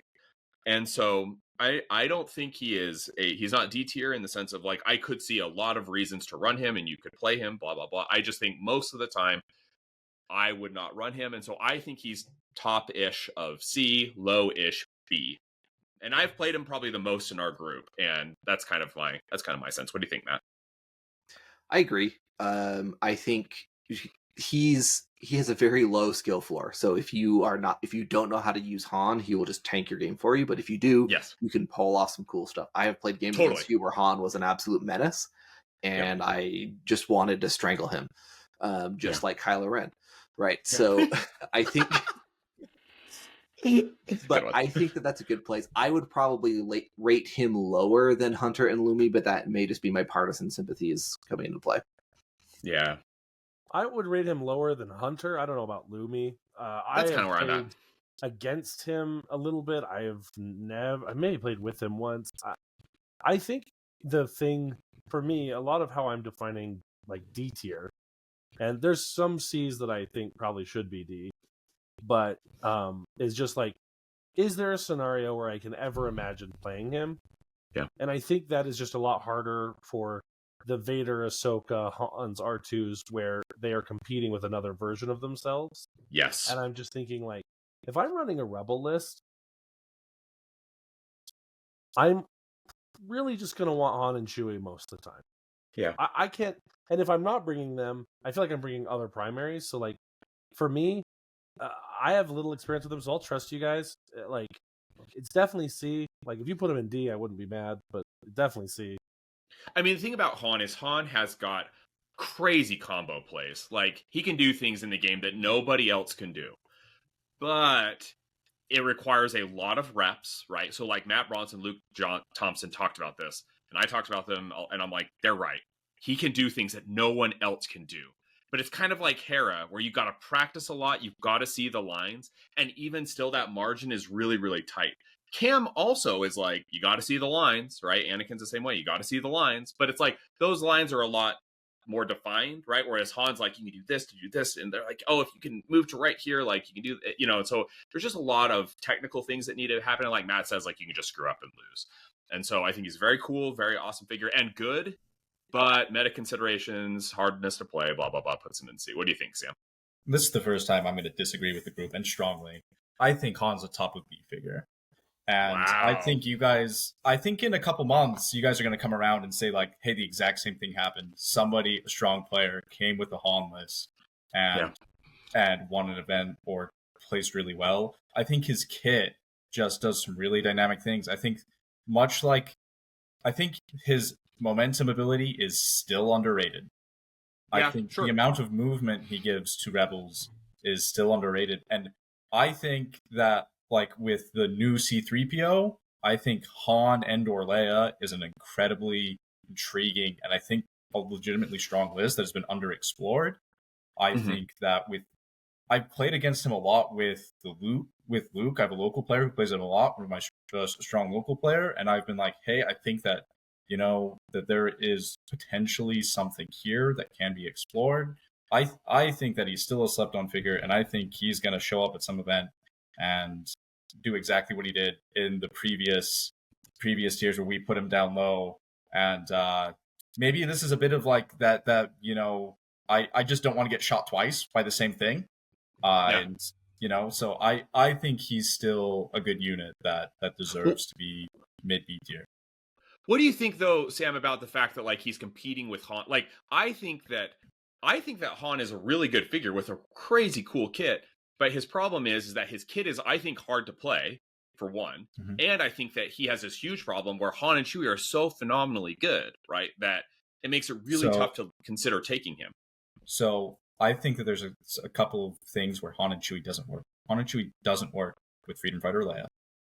Han and Chewie doesn't get the benefits from Luke's identity, doesn't get the benefits from Kanan's revenge trigger, and these are all pairings where you would consider Han, right? That, Han and Chewie just doesn't work in those lists. And I think that those are all lists that I think are a bit underexplored, that should be explored more, that I think are strong. And so, like, Han and Chewie are really good, don't get me wrong, but I think there are strong lists without them in Rebels. Yeah, that's tough because when you said, oh, here's all the places Han and Chewie doesn't work, I just went, I don't want to run those anyway because I think they're worse. Yeah. Like I was like, I'd rather run Cassian. Yeah. Right? Like, and Han and Chewie works totally fine under Cassian. Right? Yeah. I'd rather run Charming Princess Leia. That's literally from her box. Right? And so, and like, if I'm running Freedom Fighter Leia, and albeit I really wish we had JK here to weigh in on this, maybe that's a good spot for General Solo. It's also a really good spot for Logray, right? Because the whole thing there is, right, you're getting that Ewok synergy. Great point. He's a fantastic. We'll talk about him, right? So like, I don't know, like, again, like, you're probably right, Sam, in that like he's being slept on, and we're probably underrating him. But I also just think, like, I don't want to explore him because I'm not convinced that it'd be fruitful. Yeah. Yeah, I mean, I still think that, like, I'm willing to be wrong on this, but, like, I just think that the things we've noted in terms of difficulty of play, how low that low that floor is, and, like, these meta considerations in terms of the list that he is actually going to be competitive with and comparing that to others, like, I'm willing to say bottom of B, right? I am willing to go there, but I don't know. Like, I just haven't, like, quite seen the results for me. That's just me. I have played him a bunch, including, like, I have played him since the patch, and I'm like, yeah, he's great. Like, he's super fine. But when we talk about list building and competitive list building, I always just think like ultimately I end up settling towards like I think Kanan is better, obviously. And so like I build around Kanan, and I think Cassian is better. And so like you build around Cassian. And like those are just the issues that we've talked about. So how about we'll keep him where he is, and then we'll all be wrong, and then Sam can rub our faces in it. And then everyone's a winner. Everyone's a winner in that scenario. Yeah, all right, let's except talk for Sam if that never happens. That's exactly right. Let's talk about an absolute loser, Scott. Let's talk about Veers. Yeah, Veers is a figure that I really want to like. So I tested him around a little bit. I tested him because I made the argument that if Veers is going to work, he's going to work when Krennic comes out. Yeah. Because and really Krennic not being the thing there, but really more being Death Troopers, right? Yeah. Because if we have more Stormtrooper tags, because the fact of the matter is that when he was coming out, all you really had was Snowtroopers that were really going to work with him, or Stormtroopers, both of which are not worth taking. They are actively going to lose you the game if you bring them. They're just not good. Yeah. But the fact is that so he can give a secondary or a Stormtrooper unit a dash at the beginning of his activation. He can choose a Stormtrooper supporting within 4. They can dash, gain a hunker, remove a condition, or make a 5-die attack, which is, with Krennic, you've got your primaries giving out extra attacks. He does have the ability to guarantee the first reserve. They're going to get an extra movement. And so people have utilized that with, like, Death Trooper Escort to cheat out some stuff like they do with Thrawn. And that person also gets an extra defense die. So it reduces the variability in your decks. And his We Are the Storm ability is kind of like, hey, what if Cassian's ability was a lot worse, but still kind of interesting, right? So at the end of his activation, you choose an objective, and it can be active or inactive. And then everyone within 2 can dash. And then if any enemy within 2 of that suffers 3 damage, and allies suffer 1. So it's like, okay, there's a point that, there is a hypothetical situation where you either wound a bunch of stuff, or you have your opponent cede a point because they'd get wounded, or you tee them up. And it's hypothetically really cool. But in praxis, it is rarely relevant, and it's just kind of cheating out maybe, 3 extra damage. His attacks are not good. Like, his expertise is just not anything special. He doesn't do a ton of damage. He's got some pushes, but again, I wanted to put him in C tier. I think he's a D tier because I don't see any reason why you would run him in really any scenario. I think if you really love troopers, or if they released elite stormtroopers that were just stupid powerful, or if they had given old dark troopers the stormtrooper tag, maybe he'd be better. But like, he's not a playable. He's not playable if you want to win. I think he's worse than Padme. Would be my sense, which is crazy. Oh, on paper, he's absolutely worse than Padme. Like, there's no way. Yeah, he is probably. I think he is. Maybe not. He is not the person I think is the worst primary in the game, but he is the second worst in my list. Well, we're going to be talking about the what I think is the first worst in pretty soon, actually. But I think we all agree Veers is bad. He's D tier. Let's go on. Oh man, this is also going to hurt my heart. Sam, let's talk about Grievous. Grievous is C tier. Yeah. So yeah, he's just C tier because the other droids are bad. He's better than Dooku. You got to put him up because he can bring B2s. That's true. Great point. Fantastic point. He can bring B2s, so he can bring a non-trash unit. And Grievous is still like doing good things. He still has a cool kit, but Separatists, not the place to be right now. If you are going to play Separatists, he's the one you're playing right now, though. Yeah. I think that is the thing. He is still the primary. Who's the go-to for Separatists now? It's Grievous. Yeah, he's so like you're right. His thing is so good, but like it's just faction, right? It's just so weighing him down. It's so bad. I have a lot of hope that Riff Tamsin is the murder fish that we hope he's going to be, and then maybe Grievous gets better. But the problem is that Separatists are so like Magnas are worse, B1s are garbage, B2s are good, and Kraken is good, but like they're actually not as crazy good. Like their out of activation movement is great, but it's also not quite enough, weirdly, for missions like Odds and First Contact. and they are not fast enough besides that. And like there's like you're fighting into Republic, who all of their clones have +1 health, and Obi-Wan really now can just totally they can just shrug off the damage that your droids are doing now. So it's just tough. But yeah, I think C tier is unfortunately where he's at, which is sad, and hopefully that changes. Let's talk about Plo, Matt. I figure we don't talk about enough, but where do you think he's at? I mean, you and I talk about Plo a lot, but Well, poor I mean, in Plo the is, I think, general sense. yeah, poor Plo. What I'm going to say about Plo is that he has a very, very similar chassis to Mundi, right? Yes. They have basically the same tactic ability. It's just different keywords that is key to. They both have force push. They both have a deflect-like ability, but Mundi's is better. The stats on their cards, on their stance cards, are very, like, they're pretty similar overall, but Mundi's are just better. The biggest difference is when it comes to their identity, whereas Mundi has this incredibly dynamite, like, phenomenal, flexible identity. Plo has kind of another pseudo revenge trigger that's supposed to kind of prevent your opponent from either wounding your stuff or from getting a point when they do wound. And the problem is that there's another primary in Republic that has that, but way better, and that's Kenobi. So I would say he's probably a C tier kit in terms of power level, but my hot take here is that he's actually worse than Padme. I've been thinking about this the past couple of days. And here's why. Here's why. Okay, there are no good reasons competitively to run either one. There are bad reasons. The bad reason to run Plo is you either want to do a heavy displacement list pairing with Mundi, in which case you would run Plo and also Barriss. I would absolutely rather run any other 8-cost primary in Republic than Plo in that spot. The other place where you might want to do it is pairing with Kenobi to try to do this really durable, like, stand on point list. And there are like many other primaries I would rather run in that spot.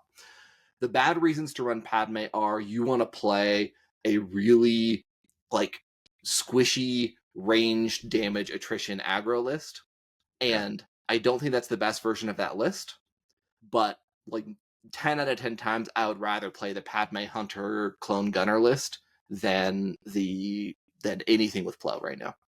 Yeah, Padme also gets the payoff of running with Sabe, who I still think, like, Sabe is, I think, like an A tier secondary with a, D tier sub faction, right? But like Sabe is very, very good, and Padme is like kind of the payoff for that. You're right. I don't know. So Plo's D tier? I think you are way off here. So I think in our particular meta, you're kind of correct. Yeah. I think, however, from my experience playing that list, it is incredible. The Cam Plo list is incredible into the Obi lists, which dominate the meta internationally. And I think that if you're playing in those metas, if you're playing in Australia, if you're playing in Poland, if you're playing in France, that Plo is a legitimate option that you should be thinking about because he fits so good into the meta. My problem, Sam, is like, why would you not run like Vader in order to deal with the tankiness, and he makes Cam better, right? So it's like, I need to solve for the you can play. So so I think that Anakin is bad into Kenobi. Yeah. So in those specific metas, you're playing Cam lists that want to play Anakin, right? That are bad into the Kenobi matchup. And I think he is the silver bullet that fixes that matchup in those specific metas. And I just can't put him in D tier off the back of that. Man, that's wild, because I just think what Matt is saying is like, you bring Barriss, and then you've got Cam, Shock, and Barriss, right? And then again, you're still like, why would I run Plo? Like, you could run Kit. You don't need all that dice list. Yeah. Right? You could run Kenobi. You could run Kit. You could run Lumi. I don't know. I hear your point, Sam, and I am heavily persuaded by it. I would not be upset if we end up with Plo in C tier. It's my thought was, pound for pound, I think that Plo is a better unit than Padme overall. But the specific context of the metagame and the considerations of the competition he has in faction makes me think Padme does something interesting and unique, where Plo is just kind of more of what you already have but worse. But there are reasons to run that. I had him above Fulcrum, like below Lumi, Yeah. like above Fulcrum was kind of like So where I did I. had him. That's where I had Okay, him. well then I'm okay. let's put I'm him okay there. with that. I am persuaded enough. I did not. So, candidly, just as a blind spot, like there are a few people in our local community that play Obi. It's mostly just me, and Yeah, so exactly. I, as the dedicated public player, I'm never thinking about how do I deal with an Obi mirror match because I just almost never run into it, and so. Yeah, but that is a great point that like if you are worried about high skill players that have lots of reps on Kenobi, that like I can see Plo landing in a home there. We should Also, do a local tournament that just oops all Obies and just not tell Matt about it. Just we all the rest of us all agree to bring Obi-Wan Kenobi. Yes. Also, Matt Bronson Plo's identity is garbage, so deal with that. And we're not. I forgot to mention that Plo's identity is garbage. It's bad. It's really situational, and even when it does correct, it's like, oh my god, I can use a different expertise chart. Hallelujah. Oh wait, I only had to expose my primary and he loses access to it. If it's so good, then exposing him is really bad. So here's what I will say about Plo's identity. I think Plo's identity is really great exactly one time into somebody who didn't know it existed. And after you surprise them once, like you can totally pants somebody once. And then after that, it's done. But like you compare to Kenobi's identity, where it's like you will totally pants people that don't know it's coming, and also people that do know it's coming are like, "Ooh, I have to figure out a way around this." Yeah. All right, let's move on. Let's go to Crosshair. Let's talk about a pretty bad primary, we think. Well, how bad is he, Scott? Okay, so I have changed where I put him. Okay. I had him at the bottom of C tier. I think he probably deserves to be at the top of D tier. Okay. And let me explain why. I think Crosshairs is a really respectable primary who has no ability to be run. I just don't think you can run him ever. I don't think there's a scenario like ESTs. I think are a fine unit. I think Firebrand is so singularly bad as a secondary that you just can't really run them. I have oftentimes when we've talked about counterplay for lists been like, ooh, I sure would love to have Crosshairs around. Just to be able to do some nasty stuff. Oh, he can recover force, he can shoot from far away. I think the two main things for me are he lost coordinated fire exposed with the ESTs. Yep. That's rough. And I think some of his abilities are just pointless.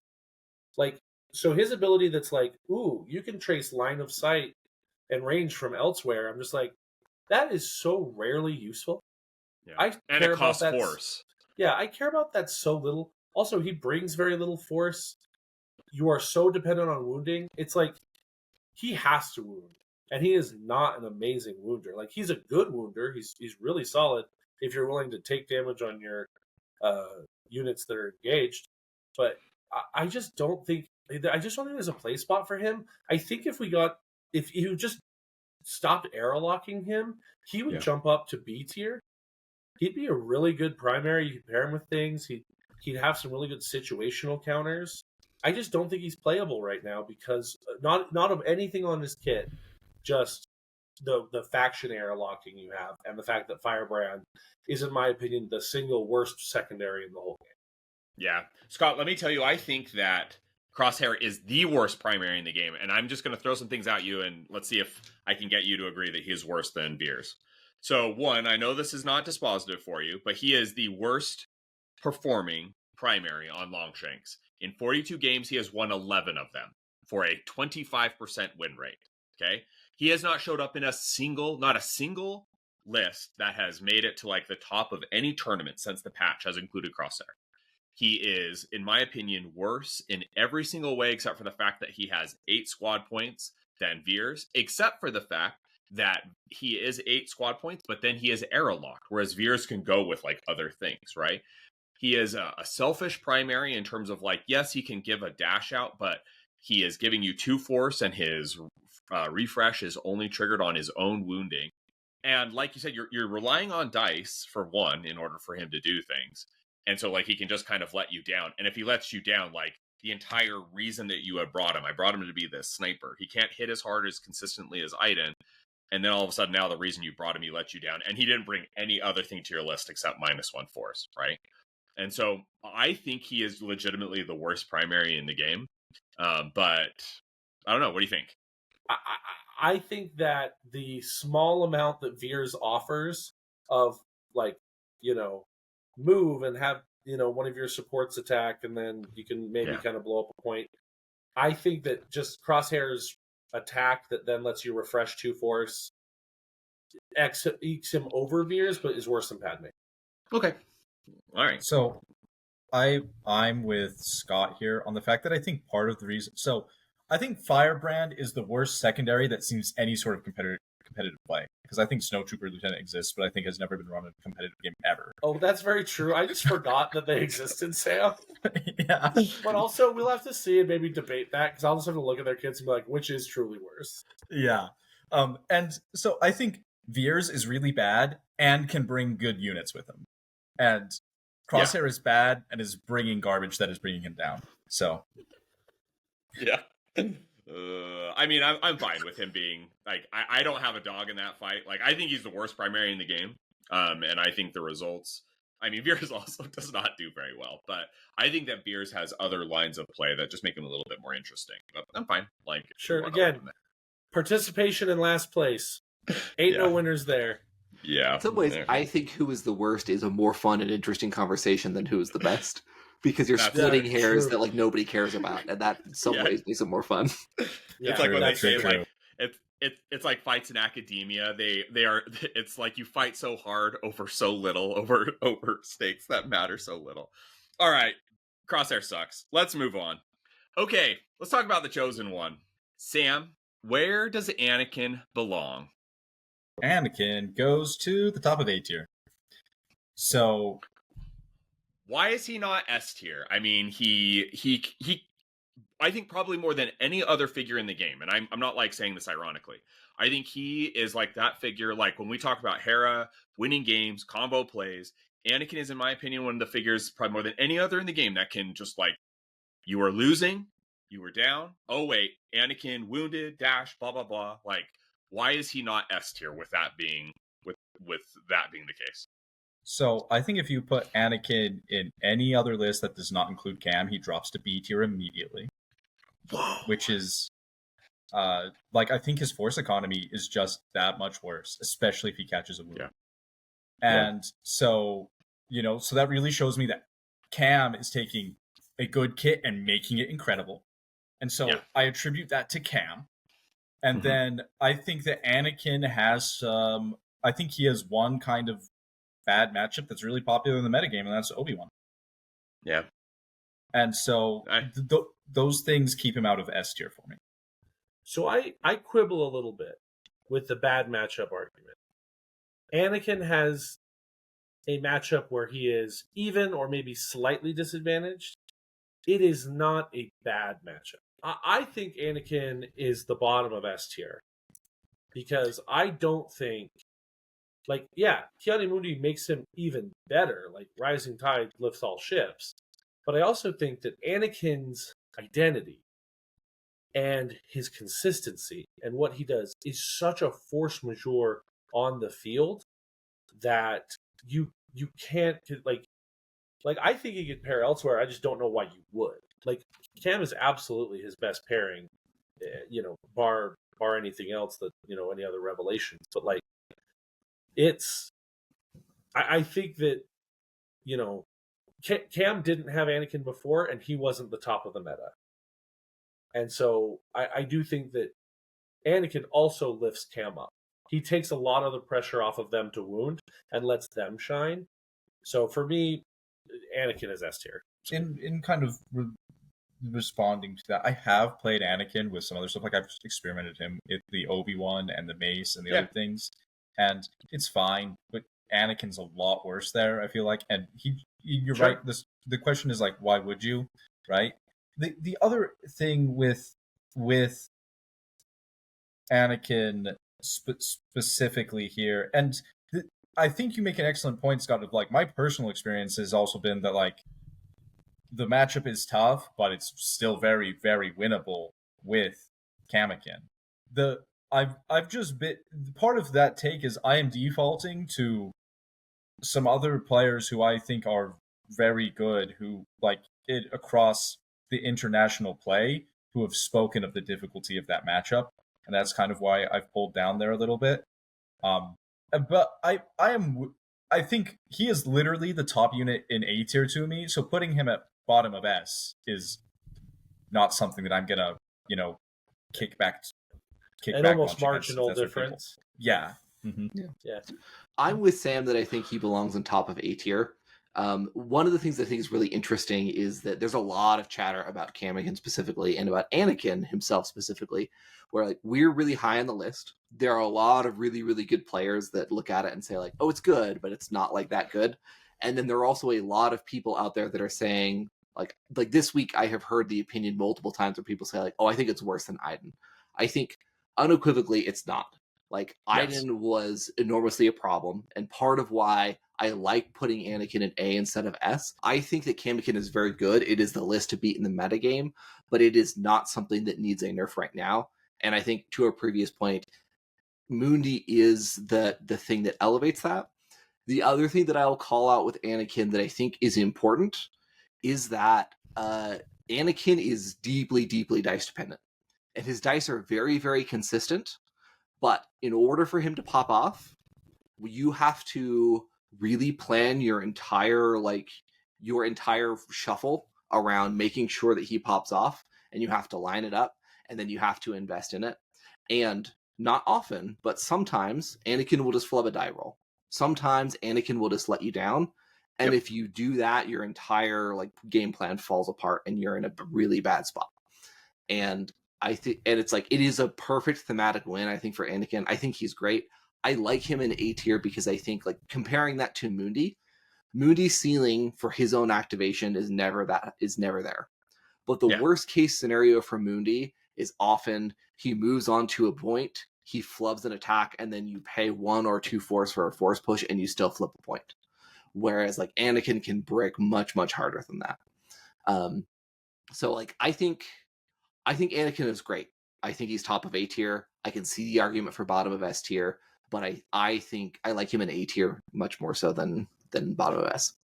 Yeah, so I have played Anakin with Ahsoka. I've played him with Cam. I've played him with Mace. I've played him with Obi-Wan.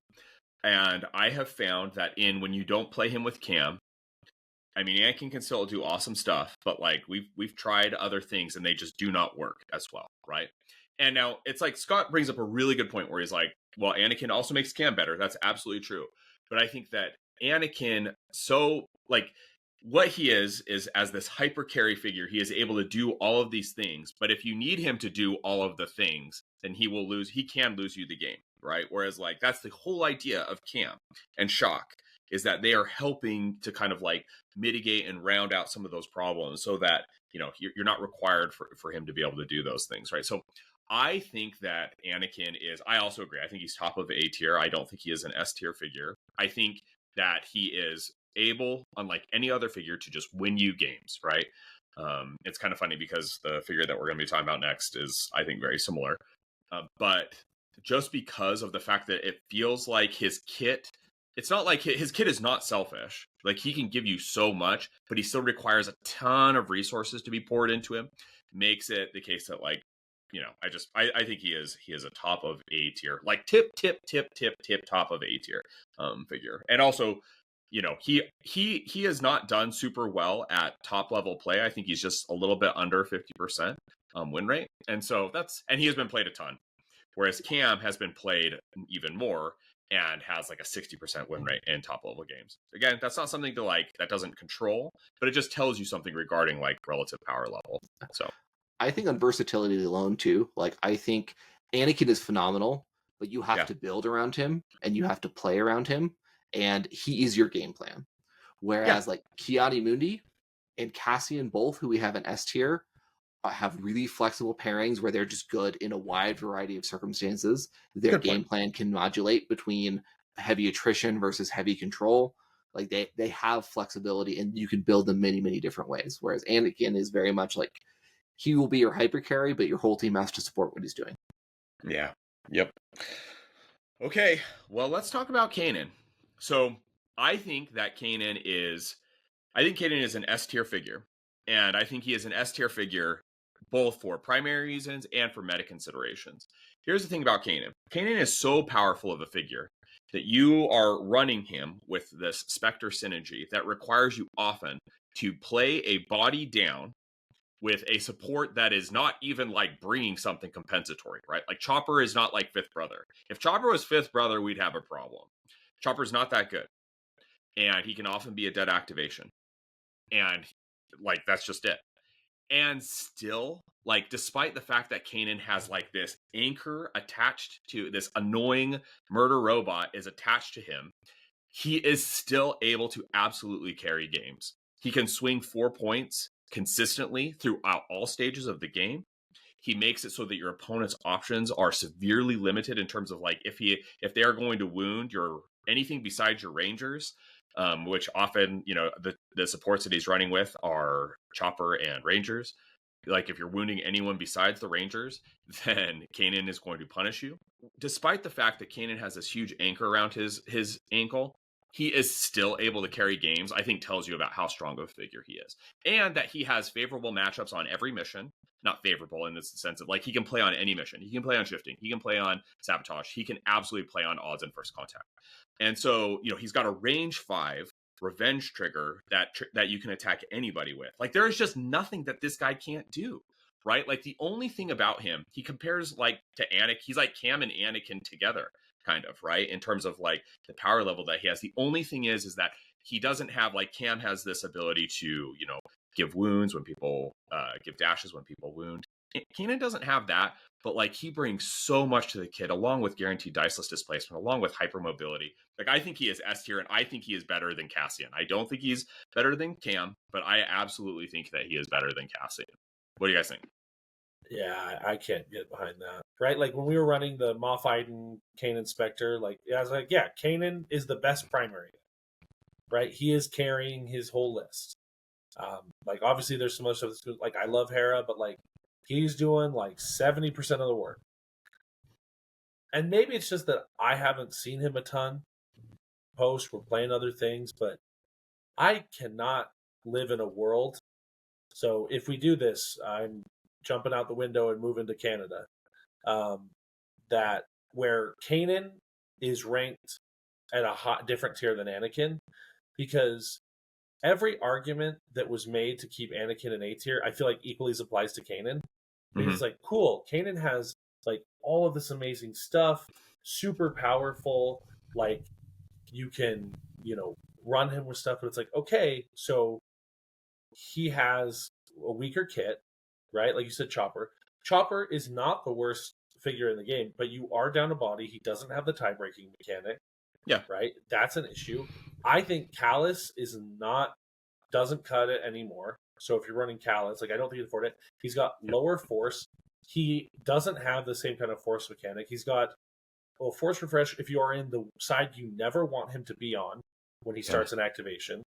Right? So like I am perfectly happy to put Kanan at the top of A tier. I do not think he's better than Cassian. And particularly because, okay, Kanan's gonna come up and wound and do a revenge trigger. Well, if you're against Cassian, Cassian's gonna advance people every time you do. And like I just think that like Kanan is a fantastic figure. I am happy to call him top 3, top 5. I don't have any other figures in S tier.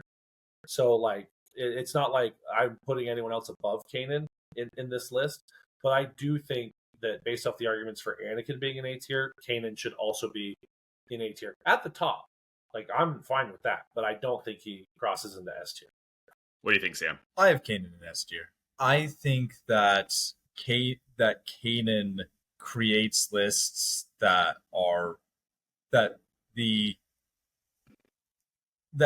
Kanan does the hyper carry that Anakin does, but he doesn't require the support that is needed. Yeah. The same type of support, like that he doesn't require the cam. I think that part of it is that Kanan just plays well into everything on every mission. Yeah. And I think that there's that flexibility that comes with me.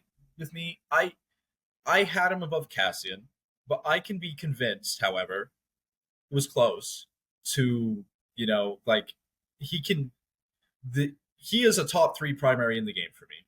And Yeah. I think that what he does is just so dynamic, so explosive, so unique to the game of Shatterpoint that like Kanan does things that only Kanan can do. And because of the uniqueness of his revenge trigger.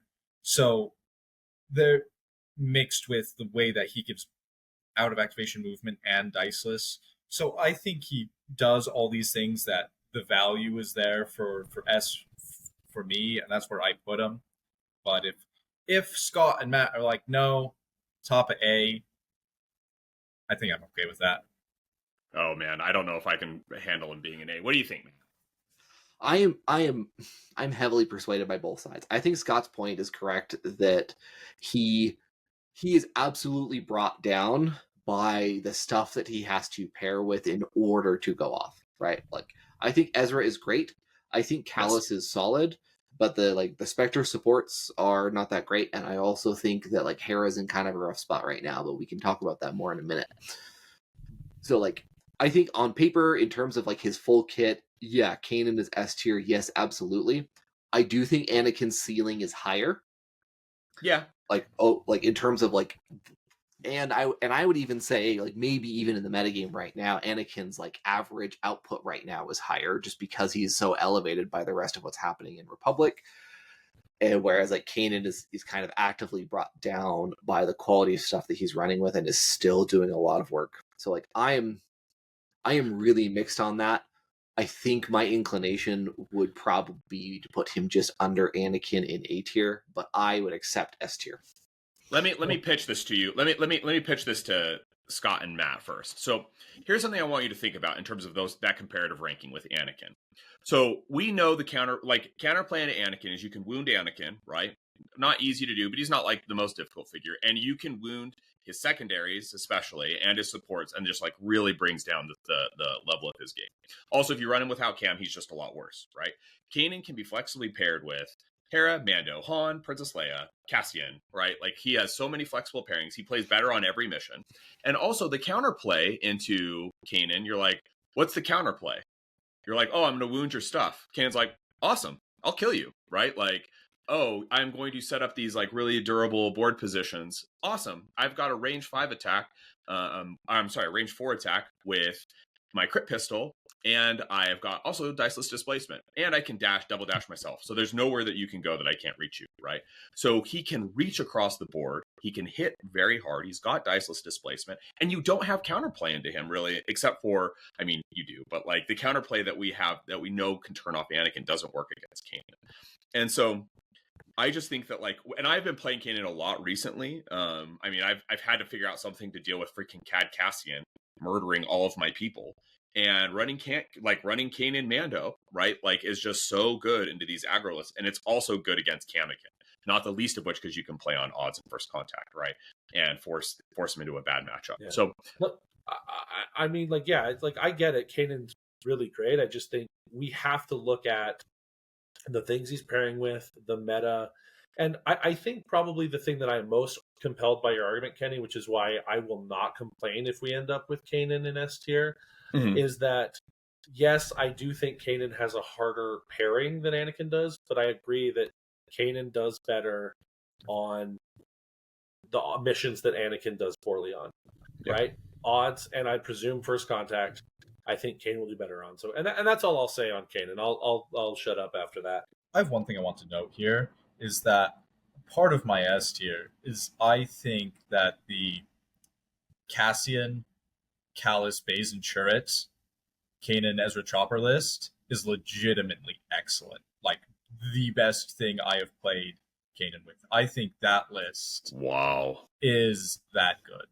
I think that that list I think is a Kanan Cassian list where the Force works, and that combination of revenge triggers becomes scary, and maybe that's a base Chirrut take really, but I don't think it is. I think it's just that they are the right niche to, and so maybe this is a bit forward thinking. So I'm fine putting it at this time, put him at A. I think in 4 weeks when August hits and Ginbox drops, I think that list is incredibly scary. I'm let persuaded me. that he belongs in S tier on the grounds of, hey, he's good on every mission where Anakin is not, and also his pairings with other stuff are more versatile, and so you have more flex potential in your premier list if you want to go that route. All right, But not well, on fine. power, but on versatility.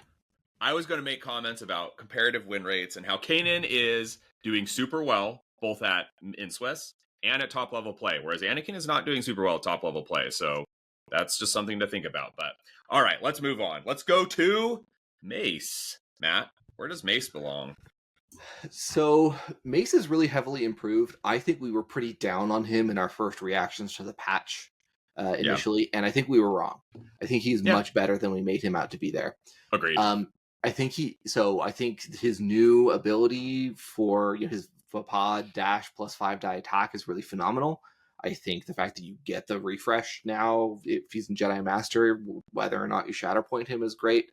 I think his ability, also just the resources and faction to move him into engagement and keep him engaged.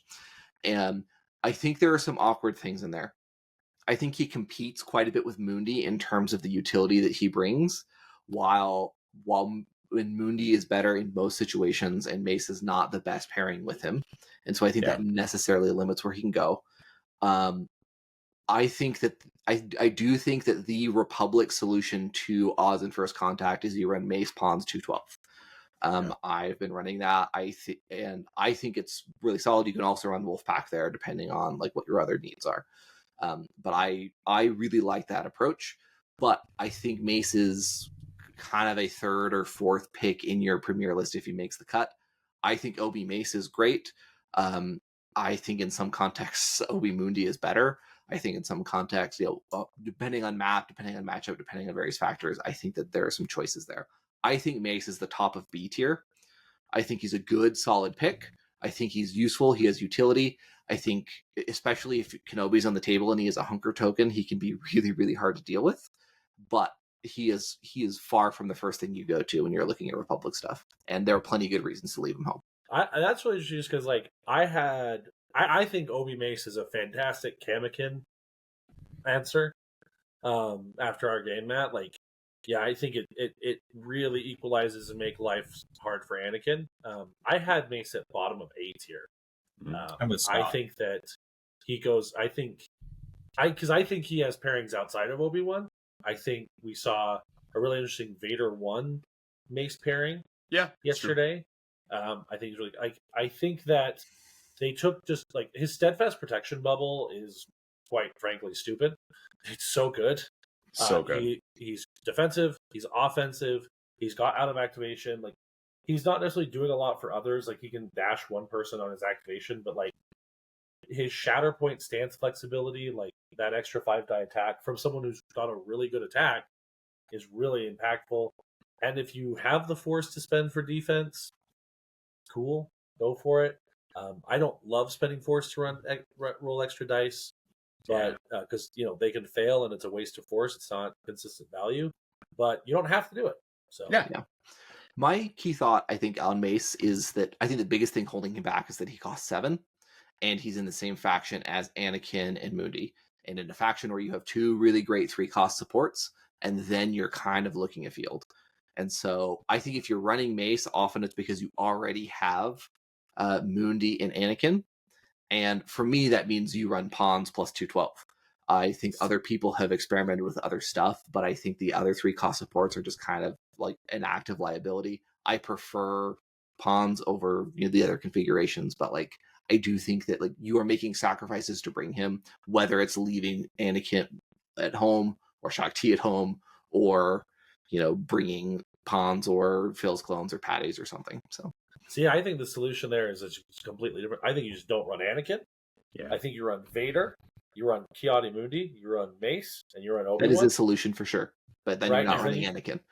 Yeah, but like you talked about earlier, Vader 1 is a solution to Anakin, and like if Anakin isn't as good as we're all saying he is, and we're putting him in A tier, right? Then it's like, okay, well, if you're running him with other A tier figures, or if you're running other A tiers instead of him, and you're getting some difference and you're playing out, like if Ki-Adi-Mundi isn't the you must be this tall to ride list that where you kind of been, we previously said it is, and I still kind of think it is, then there's no reason you have to bring him. Again, like, bring Padawan learners as another 3-cost support, so you still get ARFs, you still get 501st, you still get Padawan learners, you get Vader 1, Kiadi Mundi, like Obi-Wan, like, and then you can round it out with Obi-Wan. I don't think there's anything wrong with that. No, I think that's a solid option. I do. I think there is an extent to which we're splitting hairs here between like top of B versus bottom of A for sure. As somebody who plays Maze, I would kind of put him top of B, but I can see the argument either way. Okay, well, with that being the case, I'm going to cast a tie vote and say he's bottom of A, because I think Matt is right in terms of like kind of the choices you have to make regarding list flexibility. But I think that the payoff is enough, right, with his crazy identity and just like what he can bring. It's just a little bit different from Anakin and is worth building around. And the Mobius list is very, very strong. So, okay, Hera. Yes. I have her down at the end of B tier currently, and I think that's for meta considerations. I think she's an A tier figure that is just kind of in a rough spot, but I think she's in a better spot than the rest of the C tier figures. Like, she's someone that I think that depending on your meta, you consider heavily. I think she's bad in the Utah meta, to be clear, where you guys are playing, where there's so much Anakin. So yeah. I think she's better. And Anakin's present, but he's not as densely present as Utah everywhere else. And so I still think she's good matchups elsewhere. So that's where I have her right now. I still think her kit is really strong, really powerful. I just don't think it matches up particularly well into Anakin, but I think it has good matchups elsewhere into the meta. So here's my problem, Sam, is I think she has a bad matchup into Anakin, into Kamakin, and I think she also has a bad matchup into Mace Obi, into Mobius, right? Like, in the sense of, I think that she can fail, like, her list, she is slow, right? And they are not relying on wounding and bringing down your figures, and so lacking, like, the strong aggro component, her ability to stand people up is just not as strong. It can be played around. And she is just the juiciest target for Anakin. She is so easy to wound for him. And she is also, like, she is not super good on odds and first contact, in my opinion, because she is so slow. And so even while she can reach across the board with We Will Not Stand Down, like, I have just felt like she is kind of a liability in the current meta. And I mean, again, not to be dispositive on this, but her win rate on Longshanks is abysmal, like sub 40%. And she has got over 100 games. And so, I mean, I am willing to, like, kind of acknowledge the contingency of that, but I have just felt like the meta has kind of left her behind a little bit, and maybe it's just not her meta, right? It's not her meta, but I think that she is legitimately a C tier figure, and that's to say, like, she is narrow, she can be strong, and she can win you games, but just there's lots of times where I feel like she's going to be a liability. Yeah, I think for me, and this tier list is for this meta, right? Like, that's the thing. Like, it exists in the context it exists in. For me, Hera was a B tier figure with an S tier ability. That was how I felt when I was, when we were running the meta, 6-7 months ago, right? And now I agree. I think she's in the same place as Hunter, in terms of, like, that C tier area, because that ability is so good, but it's 2 force in a list that doesn't have a ton of force, right? Like, you're competing with Kanan's force, you're competing with force for the Rebel Commandos, and so you really want that free force on her tree, but, like, okay, I hope she can pull that off with the attack, because she has a pretty mediocre attack. You're not expecting anything on that.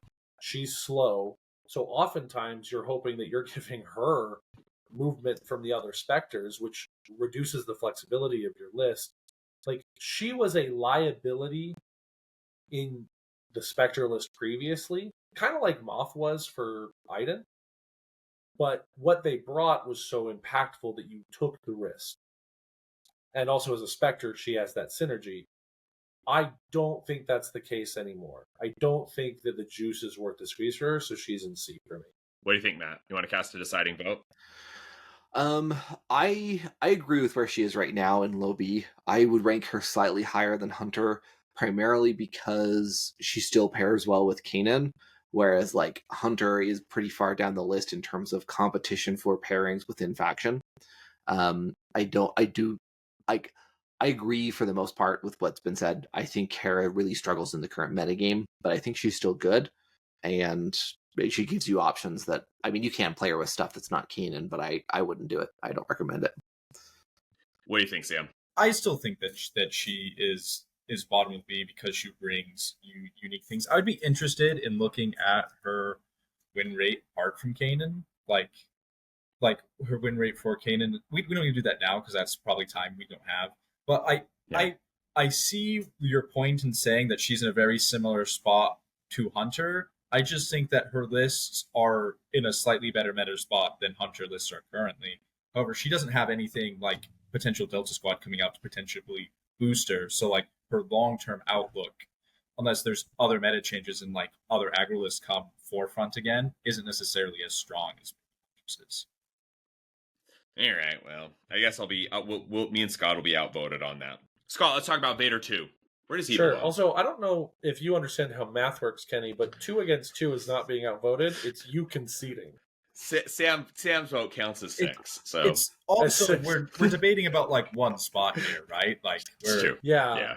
We're so close. So Vader 2. Okay, so Vader 2 is a really interesting primary.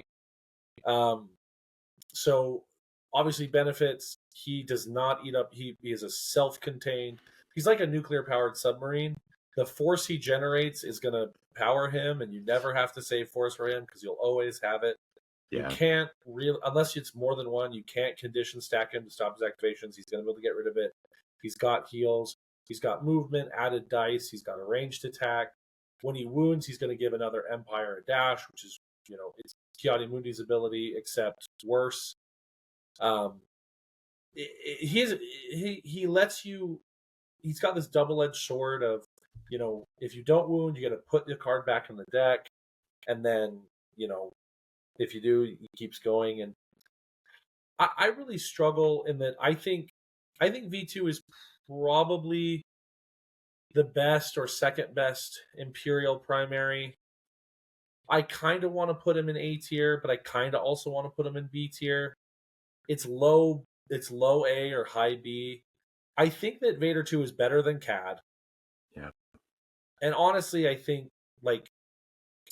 he's worse than Iden, but with Iden's kit getting taken away, he might not be anymore. He's worse than Mandalorian.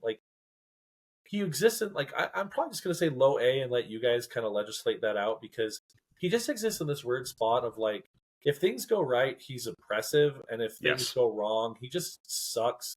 And if you have to shuffle that card back in because your opponent has effectively, you can shut him down so easily, just being I'm going to load you full of conditions, I'm going to force push you into oblivion, and now you have to activate Vader 3 times in a row, and I've won 2 struggles by the time you've done that.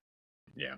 I mean, I have him low A because I think he has crazy high spike potential. He is pretty hard to wound, right? He is difficult. He is difficult to wound, and like you said, he can generate a lot of resources for your team. And so, yes, he can be. No one puts baby in a corner, and he can be put in a corner and be sad. But a lot of the time, really, that requires a lot of investment of your team. And so, I think Vader 2's problem might be that Empire is probably in a slightly different / weaker position than it was a few months ago when Vader 2 won Adepticon. But that I think we all acknowledge that was largely on the back of Inferno, right? But I still think that Vader is an extremely, extremely, extremely good figure, kind of a payoff for running Empire, with the lone exception that you have to run either Stormtrooper Sergeant or ISBs, neither of which we think are particularly good. So I'm with you, low A. All right, well, I'm going to talk about Asajj, and I'm going to do it quickly because we've already talked about Grievous and Dooku, and I think that Asajj is in between Grievous and Dooku. I cannot believe I am saying this, but I think she's better than Dooku for the only reason that she has 8 costs, and that means she can go with Kraken B2s, right? She can also be paired with Mama. I don't think that list is particularly strong, but I think it's very interesting. She has Diceless Displacement. She has a very extremely good attack. It's just all of these other things that are kind of bringing her down. And so I mean, she could be worse than Dooku because her kit, quote unquote, is worse than Dooku, but because she has 8 costs, because she has a little bit more flexibility, and she does have Diceless, right? Whereas Dooku is Dooku used to be able to swing 2 points sometimes with moving Magnas around and things like that, but not happening really that much anymore, whereas Asajj can still do it. I think that she is in between the two of them. I think that's kind of a boring take, and it feels super bad on the back of her getting this glow up, but you can't buff a figure and then nerf its, one of its 3 supports into the dust and then expect it to do well. So, I mean, I guess that's kind of just where we're at. Does anyone disagree with me on that? I slightly disagree, but only in theory, because Okay. I've not played with or against Asajj. Okay. But here's my argument. Mhm. Grievous and Dooku both have synergy tags specific to Separatist Alliance or droids, but Asajj doesn't. So I can envision a world where you can run Cad Bane and Asajj, because, I mean, she's got movement and force refresh that she can get from wounding. I think her kit is actually really good. I think the buffs that they've done, I mean, she's got Dice's displacement, she's got a lot of movement, she can never be locked down because whenever she advances, it's a reposition. She's got really fantastic, her Jark High side, 1 expertise for crit hit, 2 for 2 crits in a hit, 3 for 2 crit. Like, that's maybe the best. If that is close to the best expertise offensively in the game. Absolutely. So, in my mind, if you run her and just say, I don't care about any of the synergies, because she doesn't have them, she just has tags that other things are working with, and you just say, like, cool, I'm going to run her, I'm going to run Dengar, and I'm going to run, insert whatever support here, and then I'm going to run CAD with IG and whatever, and just say, I am here for an aggro force list, I'm here for a quick time, not a long time. Like, I can see it, so I would put her closer to the top of C tier. Again, super specialized, maybe doesn't work, but I think she has played that Dooku and Grievous don't. The problem is, Scott, is that she is airlocked. She can't run with Dengar. Then run it with some Jango Fett. That's the problem. Is you're like, okay, well, I'll run her with Jango, and you're like, okay, now what? B2s. So now we're running like that. That's her problem. Like it is not her problem, but it's like, what is her list, right? And so it's like it's all of the Separatist primaries problem, where it's like, what's the list and how do we put together a list that isn't Dogwater? I think her kit isn't phenomenal. Like, she's so cool. She's got like everything you want in a primary. She doesn't give out of activation movement, but she gives other things, and like, I think she's awesome. But the context of building a list with her are just really tough in this meta, and I don't know. Like, I just can't get past that. Okay, but what about this? Listen to me. Let him Asajj go. Ventress, Aura Singh, okay, and then Padawan Learners. Yeah, see, there we go. It's like, and the hammer drops. That's it. You do 501st, ARFs, B1s, Phil's clones, Magna Guards, or Padawan Learners. Those are your options. I think your best possible case for a good stuff squad with Asajj is going to be Asajj, Jango, Bounty Hunters. And that's fine. And honestly, with Cat, that would not be bad. Like, I would not be mad at that. I think Asajj is an A tier primary that does not have a home, does not have anyone that wants to play with her, and so she just ends up getting muscled out by other choices, right? Yeah. It's just the list that you build with her, just not, in my opinion, very good. So what were you going to say, Sam? I was going to say that I feel like the whatever random bones you cobble together with the Jango Bounty Hunters is weaker than the Grievous Kraken B2 core still. Which is why I have her slightly lower. Just because, like, if there was, like, the problem is you in the CAD list, I've thought about this list, you want IG-88, and then who's that other 4 under CAD? It's like Weakway Pirates, because Bounty Hunters can't go in both spots. It's just a really awkward list to, like, try and build. She just needs something else to make it work. Like, do you take Night Sisters with Asajj and then Bounty Hunters? Then you're playing Night Sisters, like... I mean, you're running like Asajj, Jango, Night Sisters, and then you're like, well, now I feel like I got to run Mama. I think that what they're going to do, I legitimately think they will unnerf Magnas at some point, and then we're back to having some like interesting discussions regarding these Separatist lists. They need to do more than unnerf them. They need to buff them, because they didn't need to nerf them to take them out of the meta. You're not wrong on that. But like at the very least, we get that. And then let's see where they're at. But in the interim, I just think, and again, the results, she is so spoiler alert, the bottom 5 performing primaries on Longshanks right now are Veers, Veers, Crosshair, and then the 3 separatist primaries. Like they all have a sub 40% win rate. I don't know, like if that, and with hundreds of games, right? Like we're like lots of games are being played. So guys like these guys are bad. And if you're going to want to run them competitively, you're going to have a bad time. But okay, I didn't intend us to talk that long about Asajj. So let's move on to Maul. And Scott, tell us where Maul is. Maul's a really interesting figure. He's got diceless. He's got a fantastic force economy. He's really good offensively. He's not great defensively, but when he takes damage, hey, he's just going to, funnel that into more offensive ability. The problem is that he is a loner. He doesn't do anything for your list. He doesn't buff or move. He's just like, hey, I'm going to kind of come in and do good stuff. And back in the day, that was enough. And I just don't think it's enough anymore.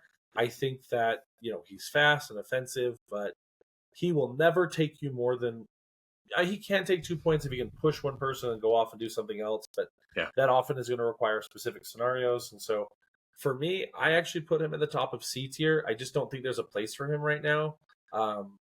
So I would put him above Hunter, and that like he at least has flexibility to kind of go with anything, but that is both a strength and a weakness. Yeah, I'm 100% amen to what Scott has said. I think that is exactly right. Agreed. Like Maul just doesn't have a home. Like he's just like a worse Mando in every way, right? And like with more like tight list building considerations. So are you unconvinced by Diz's take that he is the one to take over Mando in the armorer list? Because I think there's some merit to that. That I put him near the bottom of my B tier for that particular list. I think the thing with that is that I think that might be true. But then it's like we're talking about one list that he goes well in, and also I don't think the Mando or the Maul armor list is that good. And so, and I'm like, I don't. Yeah, I'm with Kenny on this 100%. It's like he might be better in that list, but I don't think that list is that good. Yeah, in the context of perfect. meta. And that means he belongs in C tier, right? He has niche playability. Makes sense, right? But and also like that. That's what I say. Like we don't think he's bad, right? We just think he is very narrowly applicable, and that the Mando list I think is like baseline, right? Like, and so I'm like, people don't freak out at me thinking that I don't think Mandos are bad.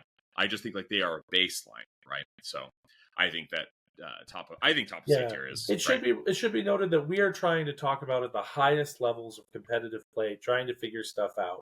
Yeah. And we've equivocated so many times on this of just like, hey, piloting matters, meta matters. These are our opinions. Yell at us that we're wrong. Like, again, it's not that these things are bad or you can't have fun with them, or that, yes, I know you play your brother all the time at your kitchen table and you've done so amazing with Veers Padme as your list and you've just crushed them. It's like, okay, sure. Like, I don't know what you want me to do with that, but it just is what it is, right? We're not saying anything negative. We're just trying to say like, hey, we're trying to really drill down what we think the best of the best is. It's not even a question of design or theming or anything. It's just, are you more likely than not to win a game if you bring this thing? Yeah. That's really all it is. Yeah. All right, Sam, talk to us about Kit. We're going to do these last 10 pretty, not quick, but like, I guess last 11, but like, let's talk about Kit. It breaks my heart, but I think he's C tier. I think so too. I think he's connected to the hip with Hunter, really. Like, that's his list. And that's where he feels best at. And so he just kind of sits there. But he doesn't have like the synergy or the payoffs really to play anywhere else. Yeah, he's like a good stuff, right? Like he's a stat stick. Very good stat stick, but he doesn't have diceless for one. He does have out of activation movement with supporting fire dash, but that's a little bit conditional. And so it's like, also, I will say this, that for being a super durable primary, he is not that hard for Anakin to wound, unfortunately. Like Anakin's likely to get his 2 steps twice, and so now he's not. So he's like, oh, I'm the super durable primary. It's like, well, I'm gonna have 2 ways to deal with you. Either Cam's gonna yeet you, or Anakin's gonna wound you. And so he's just like kind of in a weird spot in a lot of places. Like you compare him to Anakin, to Cam, to I literally was gonna say Shock as a primary, but like he just like doesn't have a place really. What do you think, I Sam? think he would have been. I think he would have been a tier or 2 higher in the previous meta. I think he would have been really good into. Interesting. I think that he has some really interesting matchups into the like old aggro lists and like revenge lists that have a hard time dealing with the sticky body that gives movement to other guys. Yeah. What do you think, Matt? Yeah, I mean, my first thought was like, I think Kit is better than Luke, but having heard some of the discussion about it, like, I think you're right. I think he is C tier. I really like Kit. I have played him. I would like him to be better than he is, but like, I think his value gets deflated if for no other reason than just like Republic's really good right now and has a really deep bench. And so even though he's a solid stat stick, you can get more elsewhere. Yeah. Okay, well, we didn't. I did this randomly, and I still got Chirpa and Logray as the next 2. Matt's in charge of them. And Matt, I want you to walk us through a discussion of both of them, and let's rate them both together. So I want to talk about Logray first because I think Logray has always had a really great kit. He's always had a really great kit that has been heavily limited by the fact that it is keyed to tags that are only held by largely really terrible units. Both of the Ewok supports are awful. Wicket is playable, but not like amazing. And I could barely even remember Papalu's name. I have seen him on the table maybe once or twice. I think that he's bad. He's not great. But Logray's like tactic, like just move everybody, is incredible. So good. And he got buffed, so the range restriction on his added defense die is great. So I have not played with or against Logray on the table since the patch. I know JK has, and unfortunately he's not here. I know there are people around the world that are playing Leia Logray and doing really, really well. I think Logray is the payoff for that list. Yes. I think he's an A tier primary. I think he is either bottom of A tier, top of B tier. I'm not fighting anyone on this because Logray is so good now. Like, he's right. He's the payoff. Like, the extra defense dice is incredible, right? The moving everybody is just so dynamic. So I don't think anyone's going to fight you on this. What do you think, Sal? I would say bottom of A tier, but I think he's A tier. So for me, Logray has been the best Ewok the entire time. I think he does a lot. He's got so many abilities. He's adding so much. Again, it was just like the things around him just were not very good. Freedom Fire Leia making every rebel an Ewok helps a lot. Yeah. Obviously, they're not Ewok scouts, which is really what he wants. You know, that I actually think Wicket's pretty good. So, Wicket's great. I like that dude's so fast. And, he is. Does a lot. So for me, I'm fine with A tier. I think about like the one issue with Logray is that he is in a very specific context. True. But you know what? One of the things I think we undercut so many times is that a lot of stuff we talk about are in very specific contexts. That's Shatterpoint. True. Good point. We just feel like, oh well, it has to be. Like we say, like, well, it has to be Galactic Republic. That's less limiting than it has to be an Ewok. So no argument for me. All right, well then, Matt, where does Chirpa go? So Chief Chirpa is the third wheel of the Ewoks. He has some interesting stuff. His melee attack is genuinely one of the best at generating steps up a tree in the game. Yes. He is like the second or third best in terms of melee attack generating successes. Yeah. And the errata that removes his range requirement to add a bonus die to Ewoks is great. It helps him a lot. I think that if he were in any different tag synergy, he would be a really, really great primary. But the problem is Logray is better, and you always want Logray on the table. And so if you're playing Chirpa, you have to decide, do you leave Logray home and try and play like a weird rebel attrition aggro list, which I think like there could be something there, but I'm not holding my breath. Or do you leave Leia home and then have to bring all of the Ewoks in order to do stuff? And the reality is the math on the Ewok supports and on Papalu is so bad that even adding +1 dice to everything all the time, even if the not wounded requirement was not there, it's not enough. And so I think Chirpa is C tier at best. I might even put him at the top of D tier. I think that he is like lower C tier. I mean, he has won. I mean, or not one. I don't know if he's won, but he has done well at a recent large event. It was actually it was the low gray Chirpa list. I think that that's more a testament to player skill. Because like you said, if you're going to run low gray and Chirpa, then you have to run all Ewoks, and that's like Poplu's not good, and the supports are not good, and that's just like kind of like a tough nut to crack. So, I mean, like you can't have a successful list when like 2/3 of it is just like the stats are bad, right? Yeah, exactly. You know what? And they said that an advanced Imperial Empire couldn't be destroyed by bungee pits and log things. And you know what? Those little Ewoks, they took down the Empire, man. Like, legitimately, the rebellion would have lost if not for those little bears. So take that, you know? I mean, Yeah. so to argue here, I think Chirp is more playable competitively than any of the Separatists. Yeah. Why you gotta say it like that, Sam? Man, that just like hurts my heart. But you're not wrong. Like I mean, he has done better at more recent events than any of those guys. So, as Eric Andre would say, why would you say something so brave yet so accurate or playful? Yeah. Why are you booing me? I'm right. Yeah. Yes. All right, let's move on to Grand Inquisitor, Scott. Yeah, Grand Inquisitors is so interesting right now, and I love what they did with the Inquisitors. I wish it just went a little bit further. I think that he is currently a B tier figure, and here's why. I think that he has some interesting, really good pairings with Vader 1, with Thrawn. Some people have done, like, they do the Moff, like, super tiebreaker list. I think that the thing is that he is not actually really worth much, right? Yeah. So he's got some movement, he's got some attacks, he's got some, you know, he's still got his really weird, like, take a control off a point, 2 cost force ability, which is great. His identity is so much better. Getting to heal when everything wounds a force. Getting to, if they're a force user, you get 2 heals back. You heal Inquisitor. That's all really great. Riva is really the reason. Riva and Force Sister bring a lot more, in my mind, than he does. But I would say that he is better than Luke in B tier. Specifically because I think he does turn Thrawn on in a really interesting way. Yeah. But it is also just the case that I wish he did more. I wish he was an A tier figure.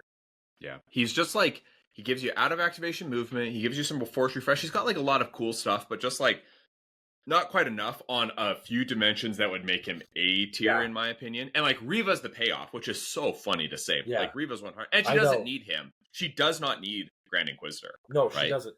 I do think that Inquisitors generally really want Darth Vader. I think that taking 2 damage for 3, they're going to be able to heal the damage most of the time, or at least half of it. And those extra 3 dice make such a difference in accomplishing what they want to accomplish, especially when you're down 1 to 2 bodies. Yeah, that great point. It's just, some people disagree. Some people think the V1 thing is a trap. I think that I understand, because I don't think V1 Grand Inquisitor does enough as primaries to turn things on. And so that's why I think the Inquisitor list is just overall a B tier level list. Yeah. If you're doing all Inquisitors. So what do you think, Sam? I like Scott. I wanted it to be A tier post rebalance. I thought it was going to be A tier post rebalance.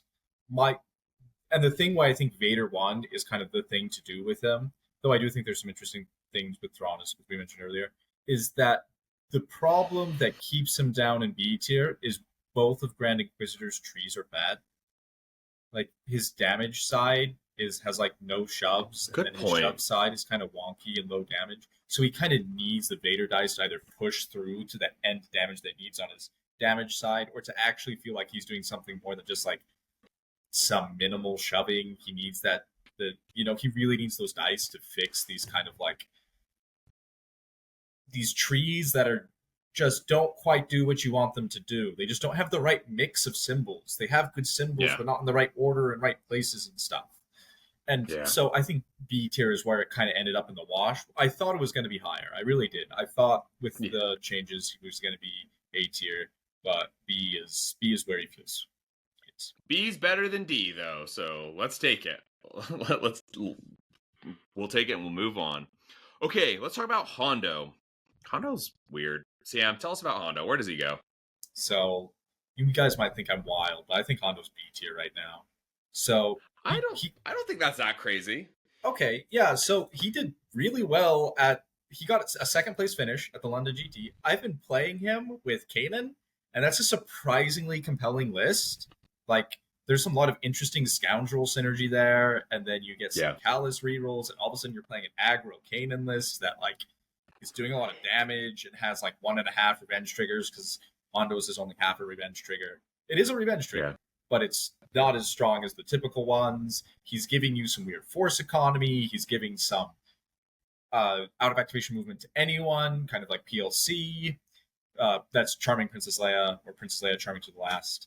So I think he fits in a lot of weird lists. He can go, like, there's some weird Cassian stuff we saw with him in the UK, and he can fit, like, anywhere there's scoundrels, he can just kind of work and give you some extra aggro and some extra movement and some pseudo revenge. That it just kind of fits now that his eras are expanded. So I put him in B. I put him honestly around the same place as I think probably in between Leia and Grand Inquisitor.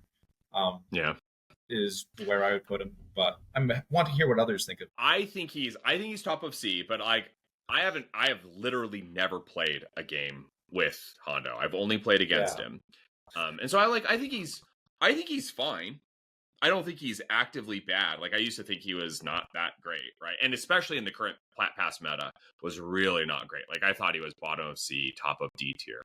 But I'm not going to fight super hard to like keep him out of like the lower half of B. I would put him in C, but like that's just my sense.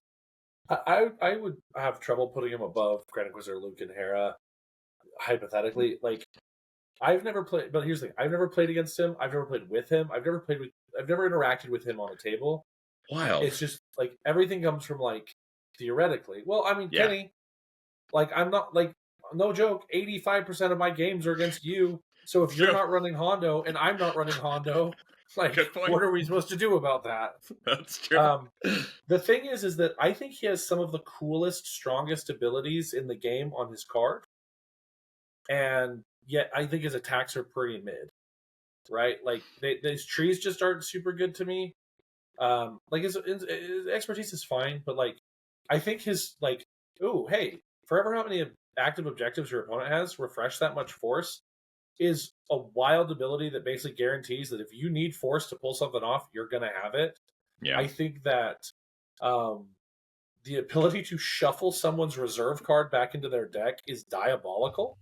Yeah, like very situational, but. Really Sam, good into Anakin because he can pin him and then shuffle him back into the deck. It's surprising. Exactly. Yeah, absolutely. Like I read that and I was just like, that can be again diabolical. I also think the effort is no longer profitable is such a cool way to deny your opponent. So it's like that same thing with like revenge trigger Cassian. Like it costs a force and that sucks, and you have to be within 4. But if you're within 4, a reposition will get you to the point that you just lost from having a wounded figure. So all of those things, I'm just like, ooh, those are really cool abilities.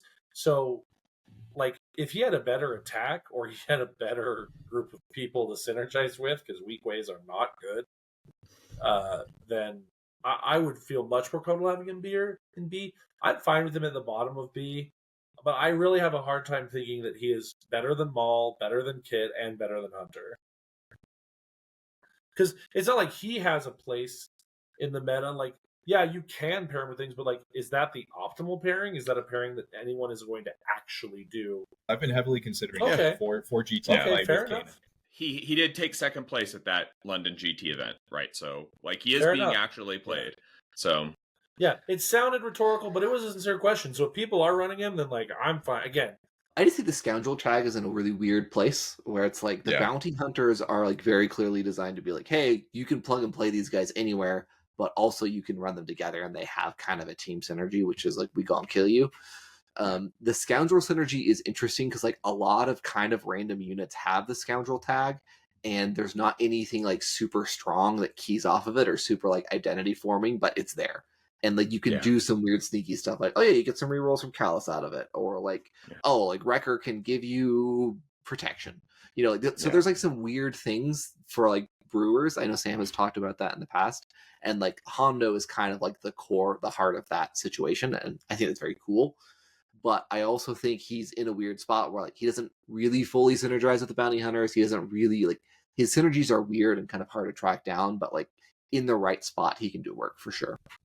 Where do you think he goes, Matt? Like, where'd you put him? I like where he is. I would probably slide him just below Grand Inquisitor, but otherwise, I think like kind of mid-low B tier makes sense to me.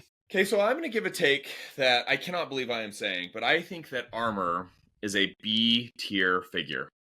Now, here is the reason why. I think that Armor is a fantastic figure. She has out of activation movement. She has the ability to generate and expose. She has like, you know, she's awesome. She has one of the best economy abilities in the game. Okay, your figures get wounded, you don't pay more force. So good. Her problem is that I think that Mandos are just kind of, they are Bs. Like, well, actually, that's not true. I think that some coverts. Okay, I think coverts are one of the best supports in the game. But like Mandos, I think are just like in this very middle of the road spot. And the problem for Armor is that you are running her with Paz, who I think is not great in a lot of contexts. So you're like, well, I'm not going to run her there. I'm going to run Bo with her. So now you're playing a point down. And Bo, I think, also has her own problems. So if Paz was better, I think that would just like instantly launch Armor up into A and maybe even S tier, because she's just got so many incredible things going on. But because of where she is in the meta with the list, she is going in honestly in one type of list. Like if you're not running her with like Mandos and Maul, or you know, you can run her, the other primary can be Ahsoka, it can be Maul. There's a lot Mando, there's a lot of things you can do.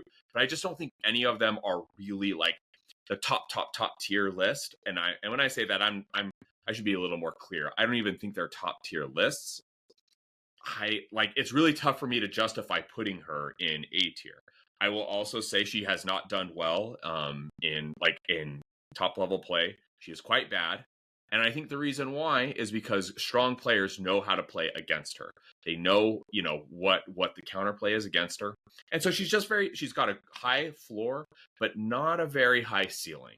And that will punish you in top level play. So that's my thought. That's why I think she is top of B tier, and I will catch some heat for not putting her in A tier. But that's my sense of things. Zero disagreement. Yeah, I agree. I think that a lot of her problems right now are just meta problems. Like I think the Mandos are fine, but I think like Mandos are like we are baseline average at everything. We are above average at our defense, and then we have like tricks that give us like slightly better action economy. We get a little bit more out of activations in terms of movement, in terms of stuff. And the problem right now is that like the big stuff in the metagame is like Anakin, who's going to climb over your defenses, and Mundi, who's just going to force push you away from the point, and so those defenses don't matter. They have a hard time dealing with stuff like Kenobi.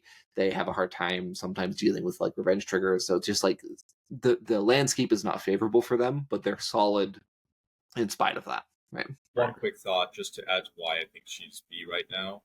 You're either playing a point down, which is a real cost. Yes. Or you're playing Paz, who is one of the swingiest figures in the game. He has incredible matchups and he has awful matchups. And so, you know, the 9-point cost, the squad building gets kind of wonky. Yeah.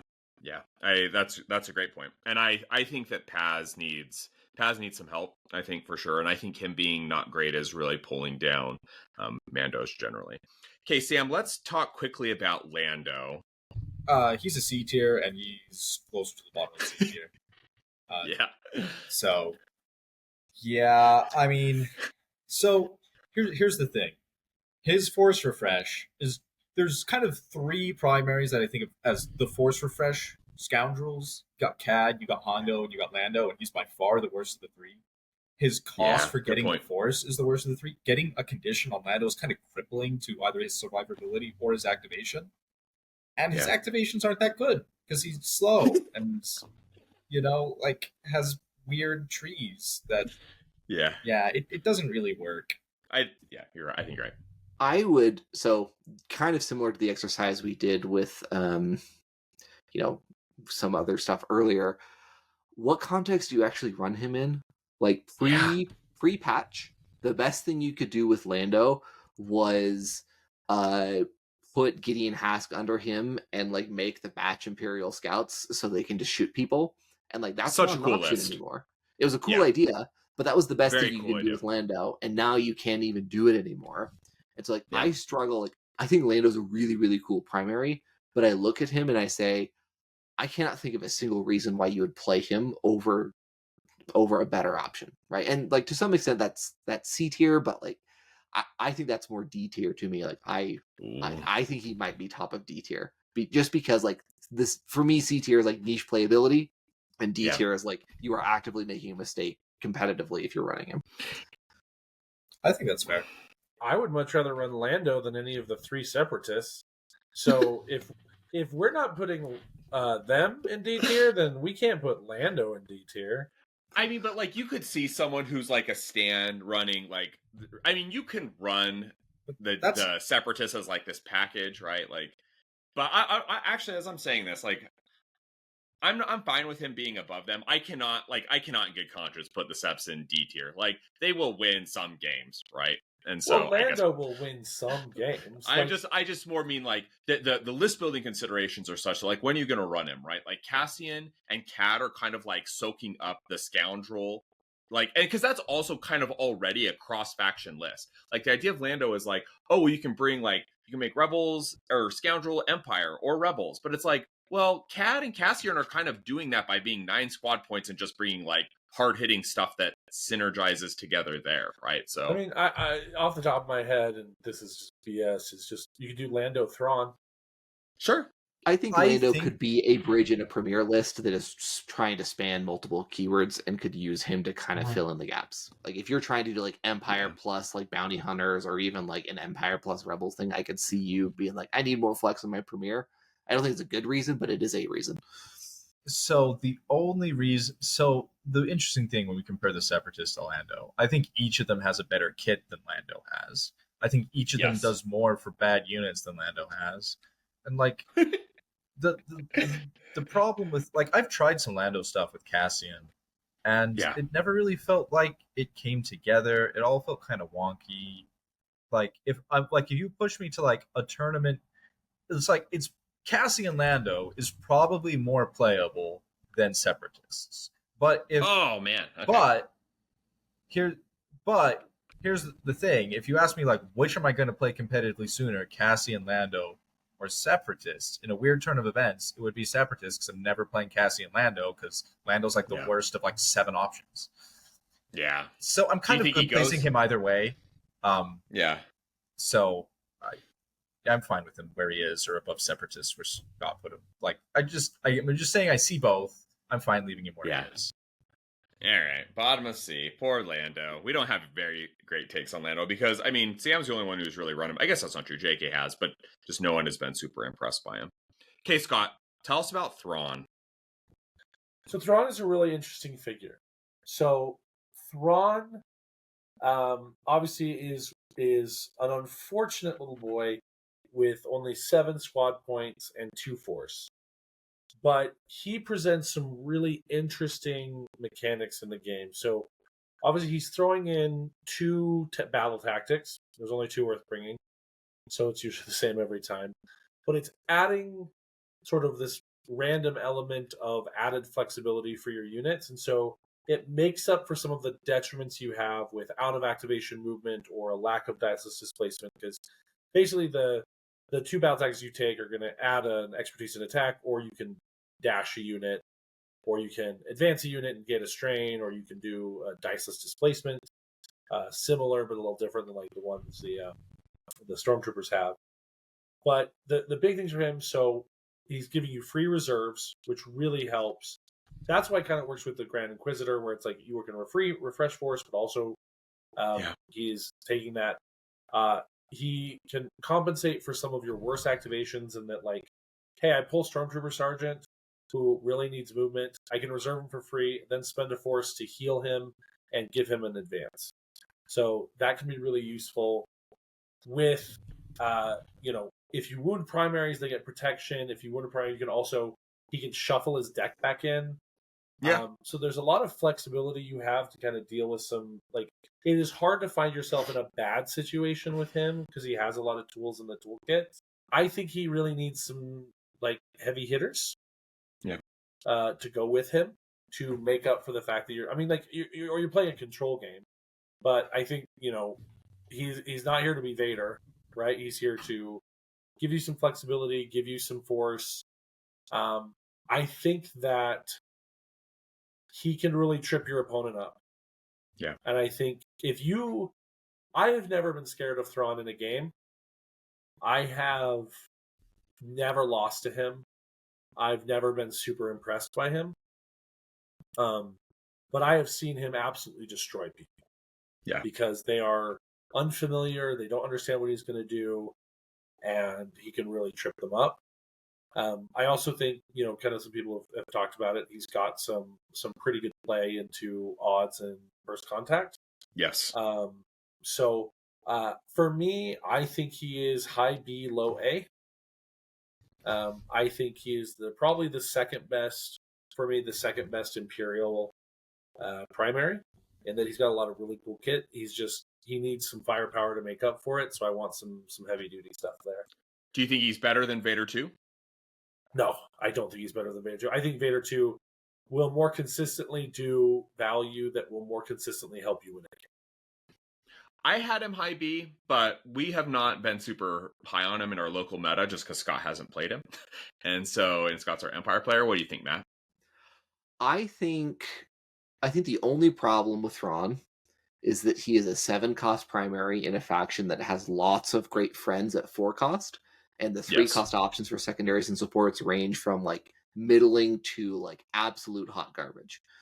And so he doesn't quite overcome the sacrifice. Like in some cases he can overcome the sacrifice that you have to make to play him. But like often I think you are forced to choose between Vader 2 and Thrawn because you only have one Stormtrooper Sergeant. And the options get worse from there.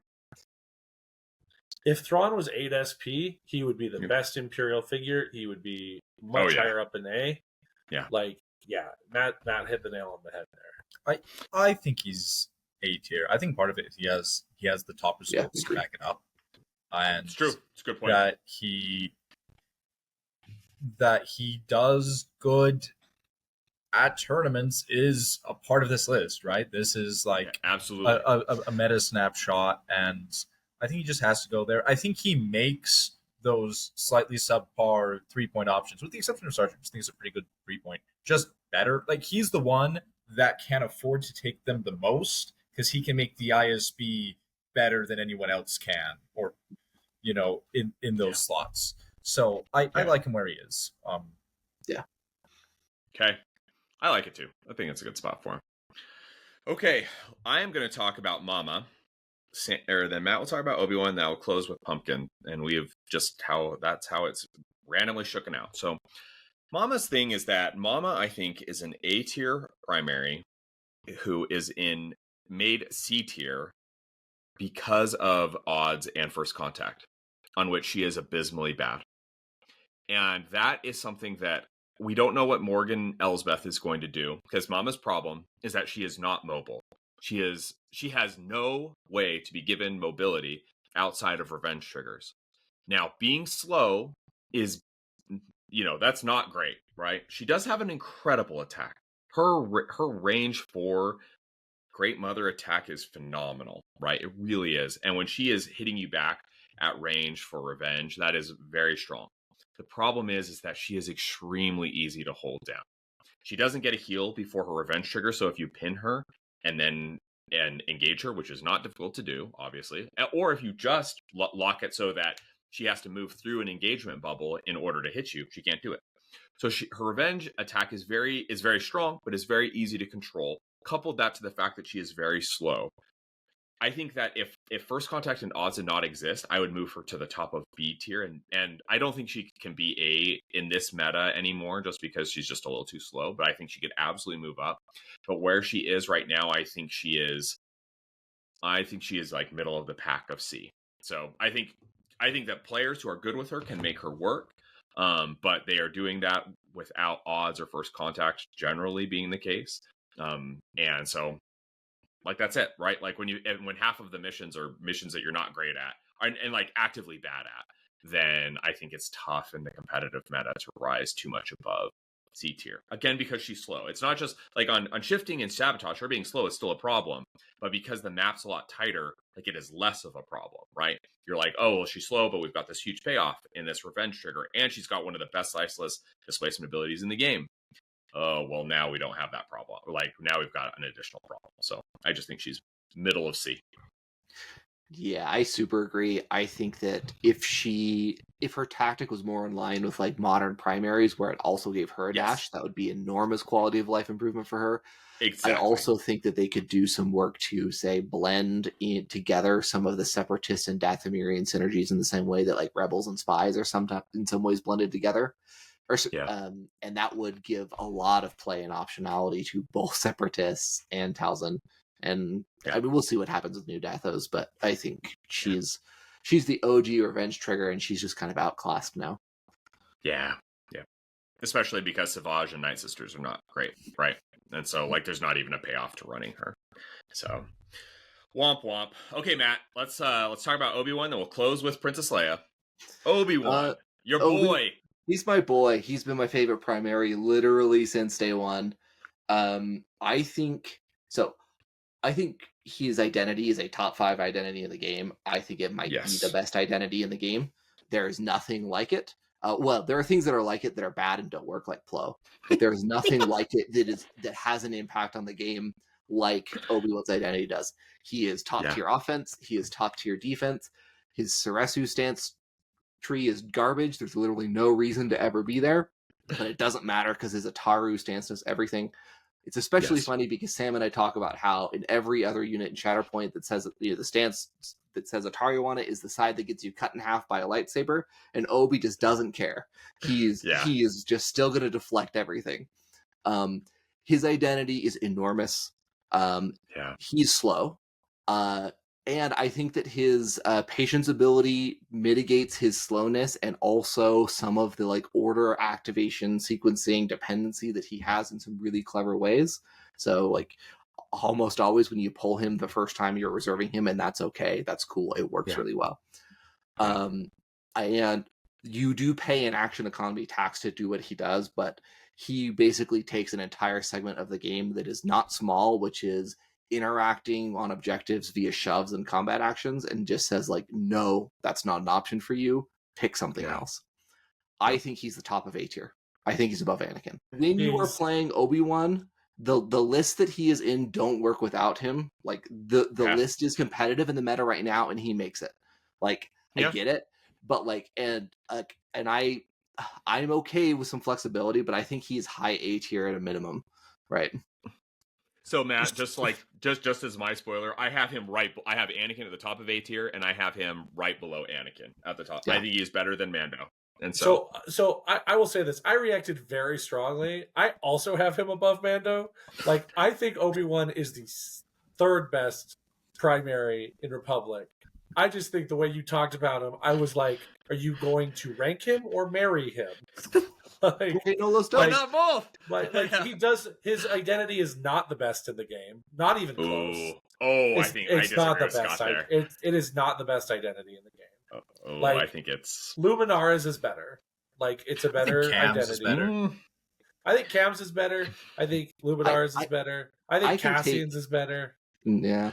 I can take I don't Can and know. Cassian as contenders, but like I will not take the Lumi slander. Like no way. It's Here's not the thing Lumi about slander. No, that's Lumi. I'm slandering Obi-Wan against Lumi. I'm not slandering Lumi. Here's the thing about Obi-Wan's trigger or Obi-Wan's identity. Obi-Wan's identity is a mini revenge trigger every time your opponent attacks your figure with a hunker token. And it means that a lot of the time your opponent simply cannot take a point by attacking it, right? And so you're like, well, now I've got to use Diceless. And you're like, great. You were thinking you were only going to have to use Diceless on my Cam or my Kit Fisto. It's like, now you have to use Diceless to displace my 2/12. Because the thing is, again, is to think about, like, he has this mini revenge trigger that is making it so this side of the game, Matt already said this, but like your opponent can't interact with it. And that just means that like there will be times where you'll be rolling into it, you cannot do it, and then you just lose, right? And so, yes, like I'm not saying it's the best identity in the game. I think it is absolutely a top 5 identity, but like it is more the fact that like what Matt has said is that it makes it so this entire kind of list works, and it does very well. What do you think, Sam? So on all of this, I have him in the exact same place that Scott and Kenny have him as number 5. However, when I'm looking at this, I think there is a bigger line between Obi and Mando than there is between Kanan and Anakin.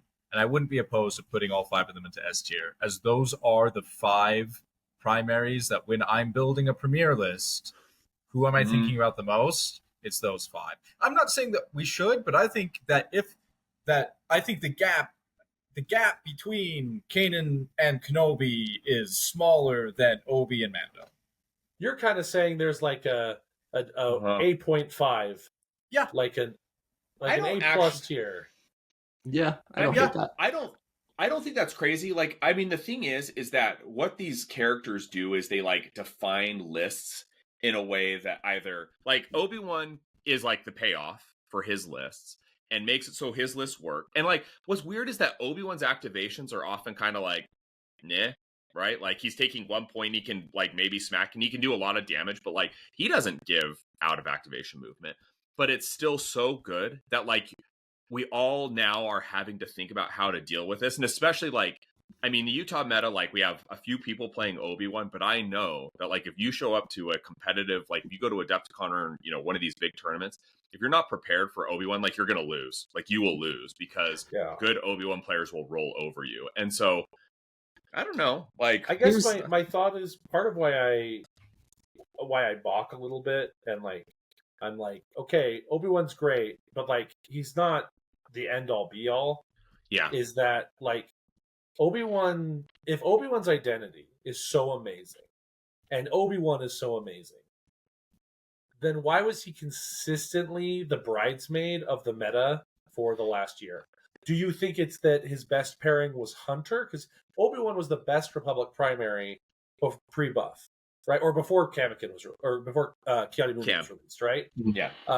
Like Obi-Wan was like the only viable Republic list was Obi Batch, right? So, and it was consistently losing in America to Empire and Rebels, right? It was always kind of like, again, like the third best thing that came in the day. And it was never doing well in top 8s. It was losing obviously in Poland, it was amazing. Like in Poland, it was like the only thing that was run. But like, so Matt, was your answer there? And is it because of Hunter? No. So the historically, well, I would say Obi-Wan has had 3 big problems historically. The first thing is his own activation is fairly linear. Like he's going to walk up and attack somebody if he can get there, and sometimes he can't. The second thing is that he is vulnerable to stuff that can climb over his defensive tech and just kill him. Because if you kill the unit, his identity does nothing. And he's vulnerable to diceless displacement. The third thing, big category of things that has been keeping Obi-Wan back, has been that all of his friends were dramatically undertuned in terms of their stats. And that element has just been strictly corrected by the patch. He has good statted stuff to run with now. In addition, in the history of Shatterpoint, this is the time period where attrition, aggro, like just upfront damage is at the worst it's ever been. In the early part of the meta, the pre-Iden, it was like Vader Dooku would just climb over his defenses and kill him. Iden would just climb over his defenses and kill him, and he would just lose those matches. But all of those threats have been pared back. I think the closest thing right now is Cad Cassian, And I think that is still a really viable threat for him. I also think that the Republic has a bunch of like out of activation mobility now from Mundi, from Mace, from like a number of different sources that help offset that weakness. And so like he has always been like, he's never been the best thing in the meta, and to some extent I still don't think he's the best thing in the meta, but he is a major contender in terms of something you have to plan for, something you have to think about. And the entire reality of that is that he creates an entire archetype of list to which you can build around and play around that is not possible without him. And let me say one more thing. So Obi-Wan does better in both Swiss and high level competitive play than Anakin. And so I don't think Obi-Wan is stronger than Anakin, but like that is our bias, right? Like we play Kamikin a ton, but I do think Anakin's ceiling is higher for sure. And I think that like pound for pound, the Kamikin list is stronger than Mundi Obi-Wan or Obi-Wan Mace, right? Like I think that those lists are better, but Obi-Wan is great into the matchup. I think he's in the same spot in the meta right now that Kanan was in the previous meta with Iden. Right. I think that's fair. I think that's fair. Again, like I put him in the exact same place that Kenny and Sam did. I wouldn't put him over Anakin. I wouldn't put him in S tier, but I think he's great. I think that he mostly just presents a problem for Cam, and that's enough. Like I think he's good against everything. I don't think he has a bad matchup except for maybe Cassian. I just want to make sure I just want to pump the brakes a little bit on him. Well, the question is, do we move Anakin and Obi-Wan into S tier? Because I agree with Sam that the difference between Kanan and Anakin is tighter than the difference between Obi-Wan and Mando. I also do think that Obi-Wan gets a ton of play, and his lists are doing very well at all stages of the game. Either he's winning events, doing well at all events. Like, I don't know. That might not be. I'm okay just leaving them because, like, I'm okay leaving it. I agree that the gap between Obi-Wan and Mando is a much bigger canyon than the gap between Anakin and Kanan. Specifically because I argued that Anakin should be low S tier, so I'm fine with that. I think that regardless, we know that, like, unless Leia, which, spoiler alert for me, is not better than Obi-Wan, that those are the top 5. Those are our top 5 primaries. And I don't think any one of us would disagree with the placement of those 5. What do you think, Matt? I'm okay with that. I mean, if I had my brother, I would put Obi-Wan over Anakin, but I will accept 5th place. I think that that's close enough that I get it. Yeah. Yeah. All right. Well, that turned out to be way more of a fight than I was expecting it to be. But okay, let's close off with something. A fight for us to all agree on basically that same placement. I know. That's what we do. And now we're gonna have a super boring. Agree. Yeah, exactly. We're gonna have a super boring conversation because Princess Leia is an A tier figure. Now, she is not S tier, and the reason she is not S tier is because she has a ceiling on what she can do, and it's a pretty defined ceiling. We have played her a ton. Her box was released in last summer. The next day I took her to the Salt Lake GT. I won the event on the back of her and Kanan, and we just like played her a ton. The more we played her, the more we realized like kind of what a ceiling she had, especially into what everyone thought was her strong matchup, which was into Iden, Inferno Squadron. As we played that more, we all realized that she was not as good of a counter into that list as you would think she was. Not the least of which because her attacks did effectively nothing against Dark Troopers, against the Death Trooper, right? Like there was just so much that she couldn't really do. So we ultimately like shelved her out of our Kanan list. We put in Hera, we put in Mando, we did like other things. Now, the thing is that I would have put her on the low end of A tier, except she is one of the best performing primaries at top level play. And I think the reason is because while her ceiling is not as high as a lot of these other figures that we've talked about, it is a lot easier for her to reach that ceiling. She has incredible out of activation movement. The ability to move an entire other unit, both characters, and then still be able to pay to move another thing is unbelievably good. And skilled players can just really leverage that ability. the fact that like her revenge trigger is not as good as Kanan's. It's not as good as lots of things, but like it's still a good revenge trigger. It can be played around, but like it's still very, very good. She's just kind of like a different version of Kanan, but just a little bit worse, a little bit less durable, hitting a little bit less hard. So Yeah. I think she's like super right in the middle of A. I kind of debate on this. She's below Obi-Wan, and I think above Mace. I would put her with the Mando Iden. I think she's definitely worse than Iden pre-nerf, but I think she's better than Iden post-nerf. Okay. Because Iden loses, like, you're not going to take ISF, so you're going to lose so you're going to lose part of Iden's utility. You're not getting the dice fixing. I think Leia is probably just a better primary. That's where I feel comfortable. And honestly, if you put Leia right under Obi-Wan, I would also feel like super fine with that. Yeah. That's exactly where I'm at. I would rate her higher than Mando. I think she's better than Mando in a lot of contexts. One thing that I know that our kind of little group has not played around with a ton, but that I ran into yesterday, that Taylor Chavez is running, is he's doing the Cassian Leia thing with Lobot, and specifically doing a thing where she is his Shatterpoint target, and because of the Cassian sharpshooter. And so I had the thing happen to me yesterday where like I was playing Moon D Obi into his Cassian Leia. I pulled commandos first, which was like cool, perfect. They'll walk up to the middle of the board and they'll hunker and they'll be just fine. And he Shatterpoints Leia. She moves, gets a free focus and therefore a free dash from Lobot, and rolls like 13, 14 dice and just max trees, like one shots my supports. And I'm like, okay, that sucks. I see you. And then he did it again. It was like I then later pulled my Shatterpoint and stood the commandos back up because they were my best activation, and then he just one shot him again. And it's like wild. My biggest criticism of Leia has always been that she doesn't do damage. She does everything else, and she can be a little bit squishy. Granted, I did win that game. It was a super close game, but over the course of that game, his Leia went from his deployment zone to the far back point on shifting during the first struggle, to the far on my side, to the back right point on my side, and then Mooney pushed her into my back right corner. She just literally traversed the entire board of play and was impactful throughout the entire game. Like, Leia's not going to do that every single time, but I think I think she's great. I think that her ceiling is much higher than Mando's, even if it is limited.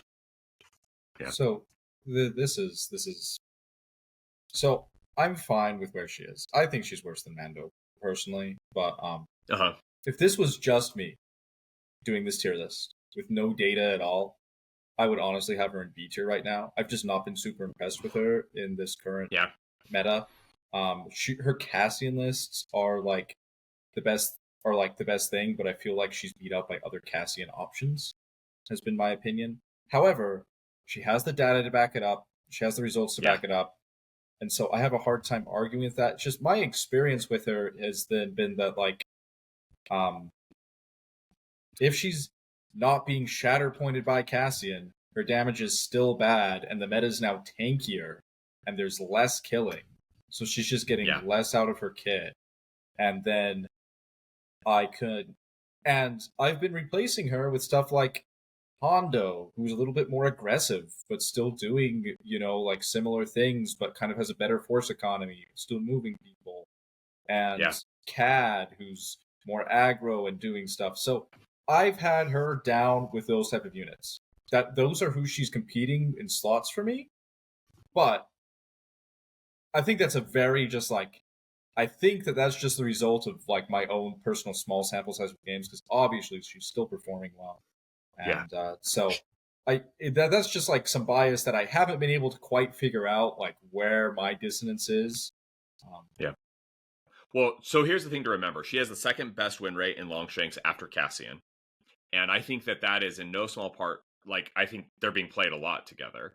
And I think it is very much the case that, like, her kit is different from, we're talking about, like, all these things are different, but, like, comparing her to Cassian, she has a lot of complementarity there where she doesn't need to spend any force on her turn, right? Like, you don't need to. And if you're not needing to go for like aggro plays, right, but like more just like establishing good board positions and kind of like holding that down, she can really help with that.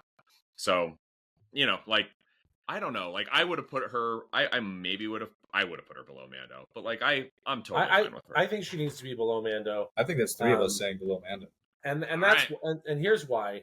I think that one, her revenge trigger is easier to play around than Yes. Mando's. Yep. Two, he is way more defensive. She's pretty squishy.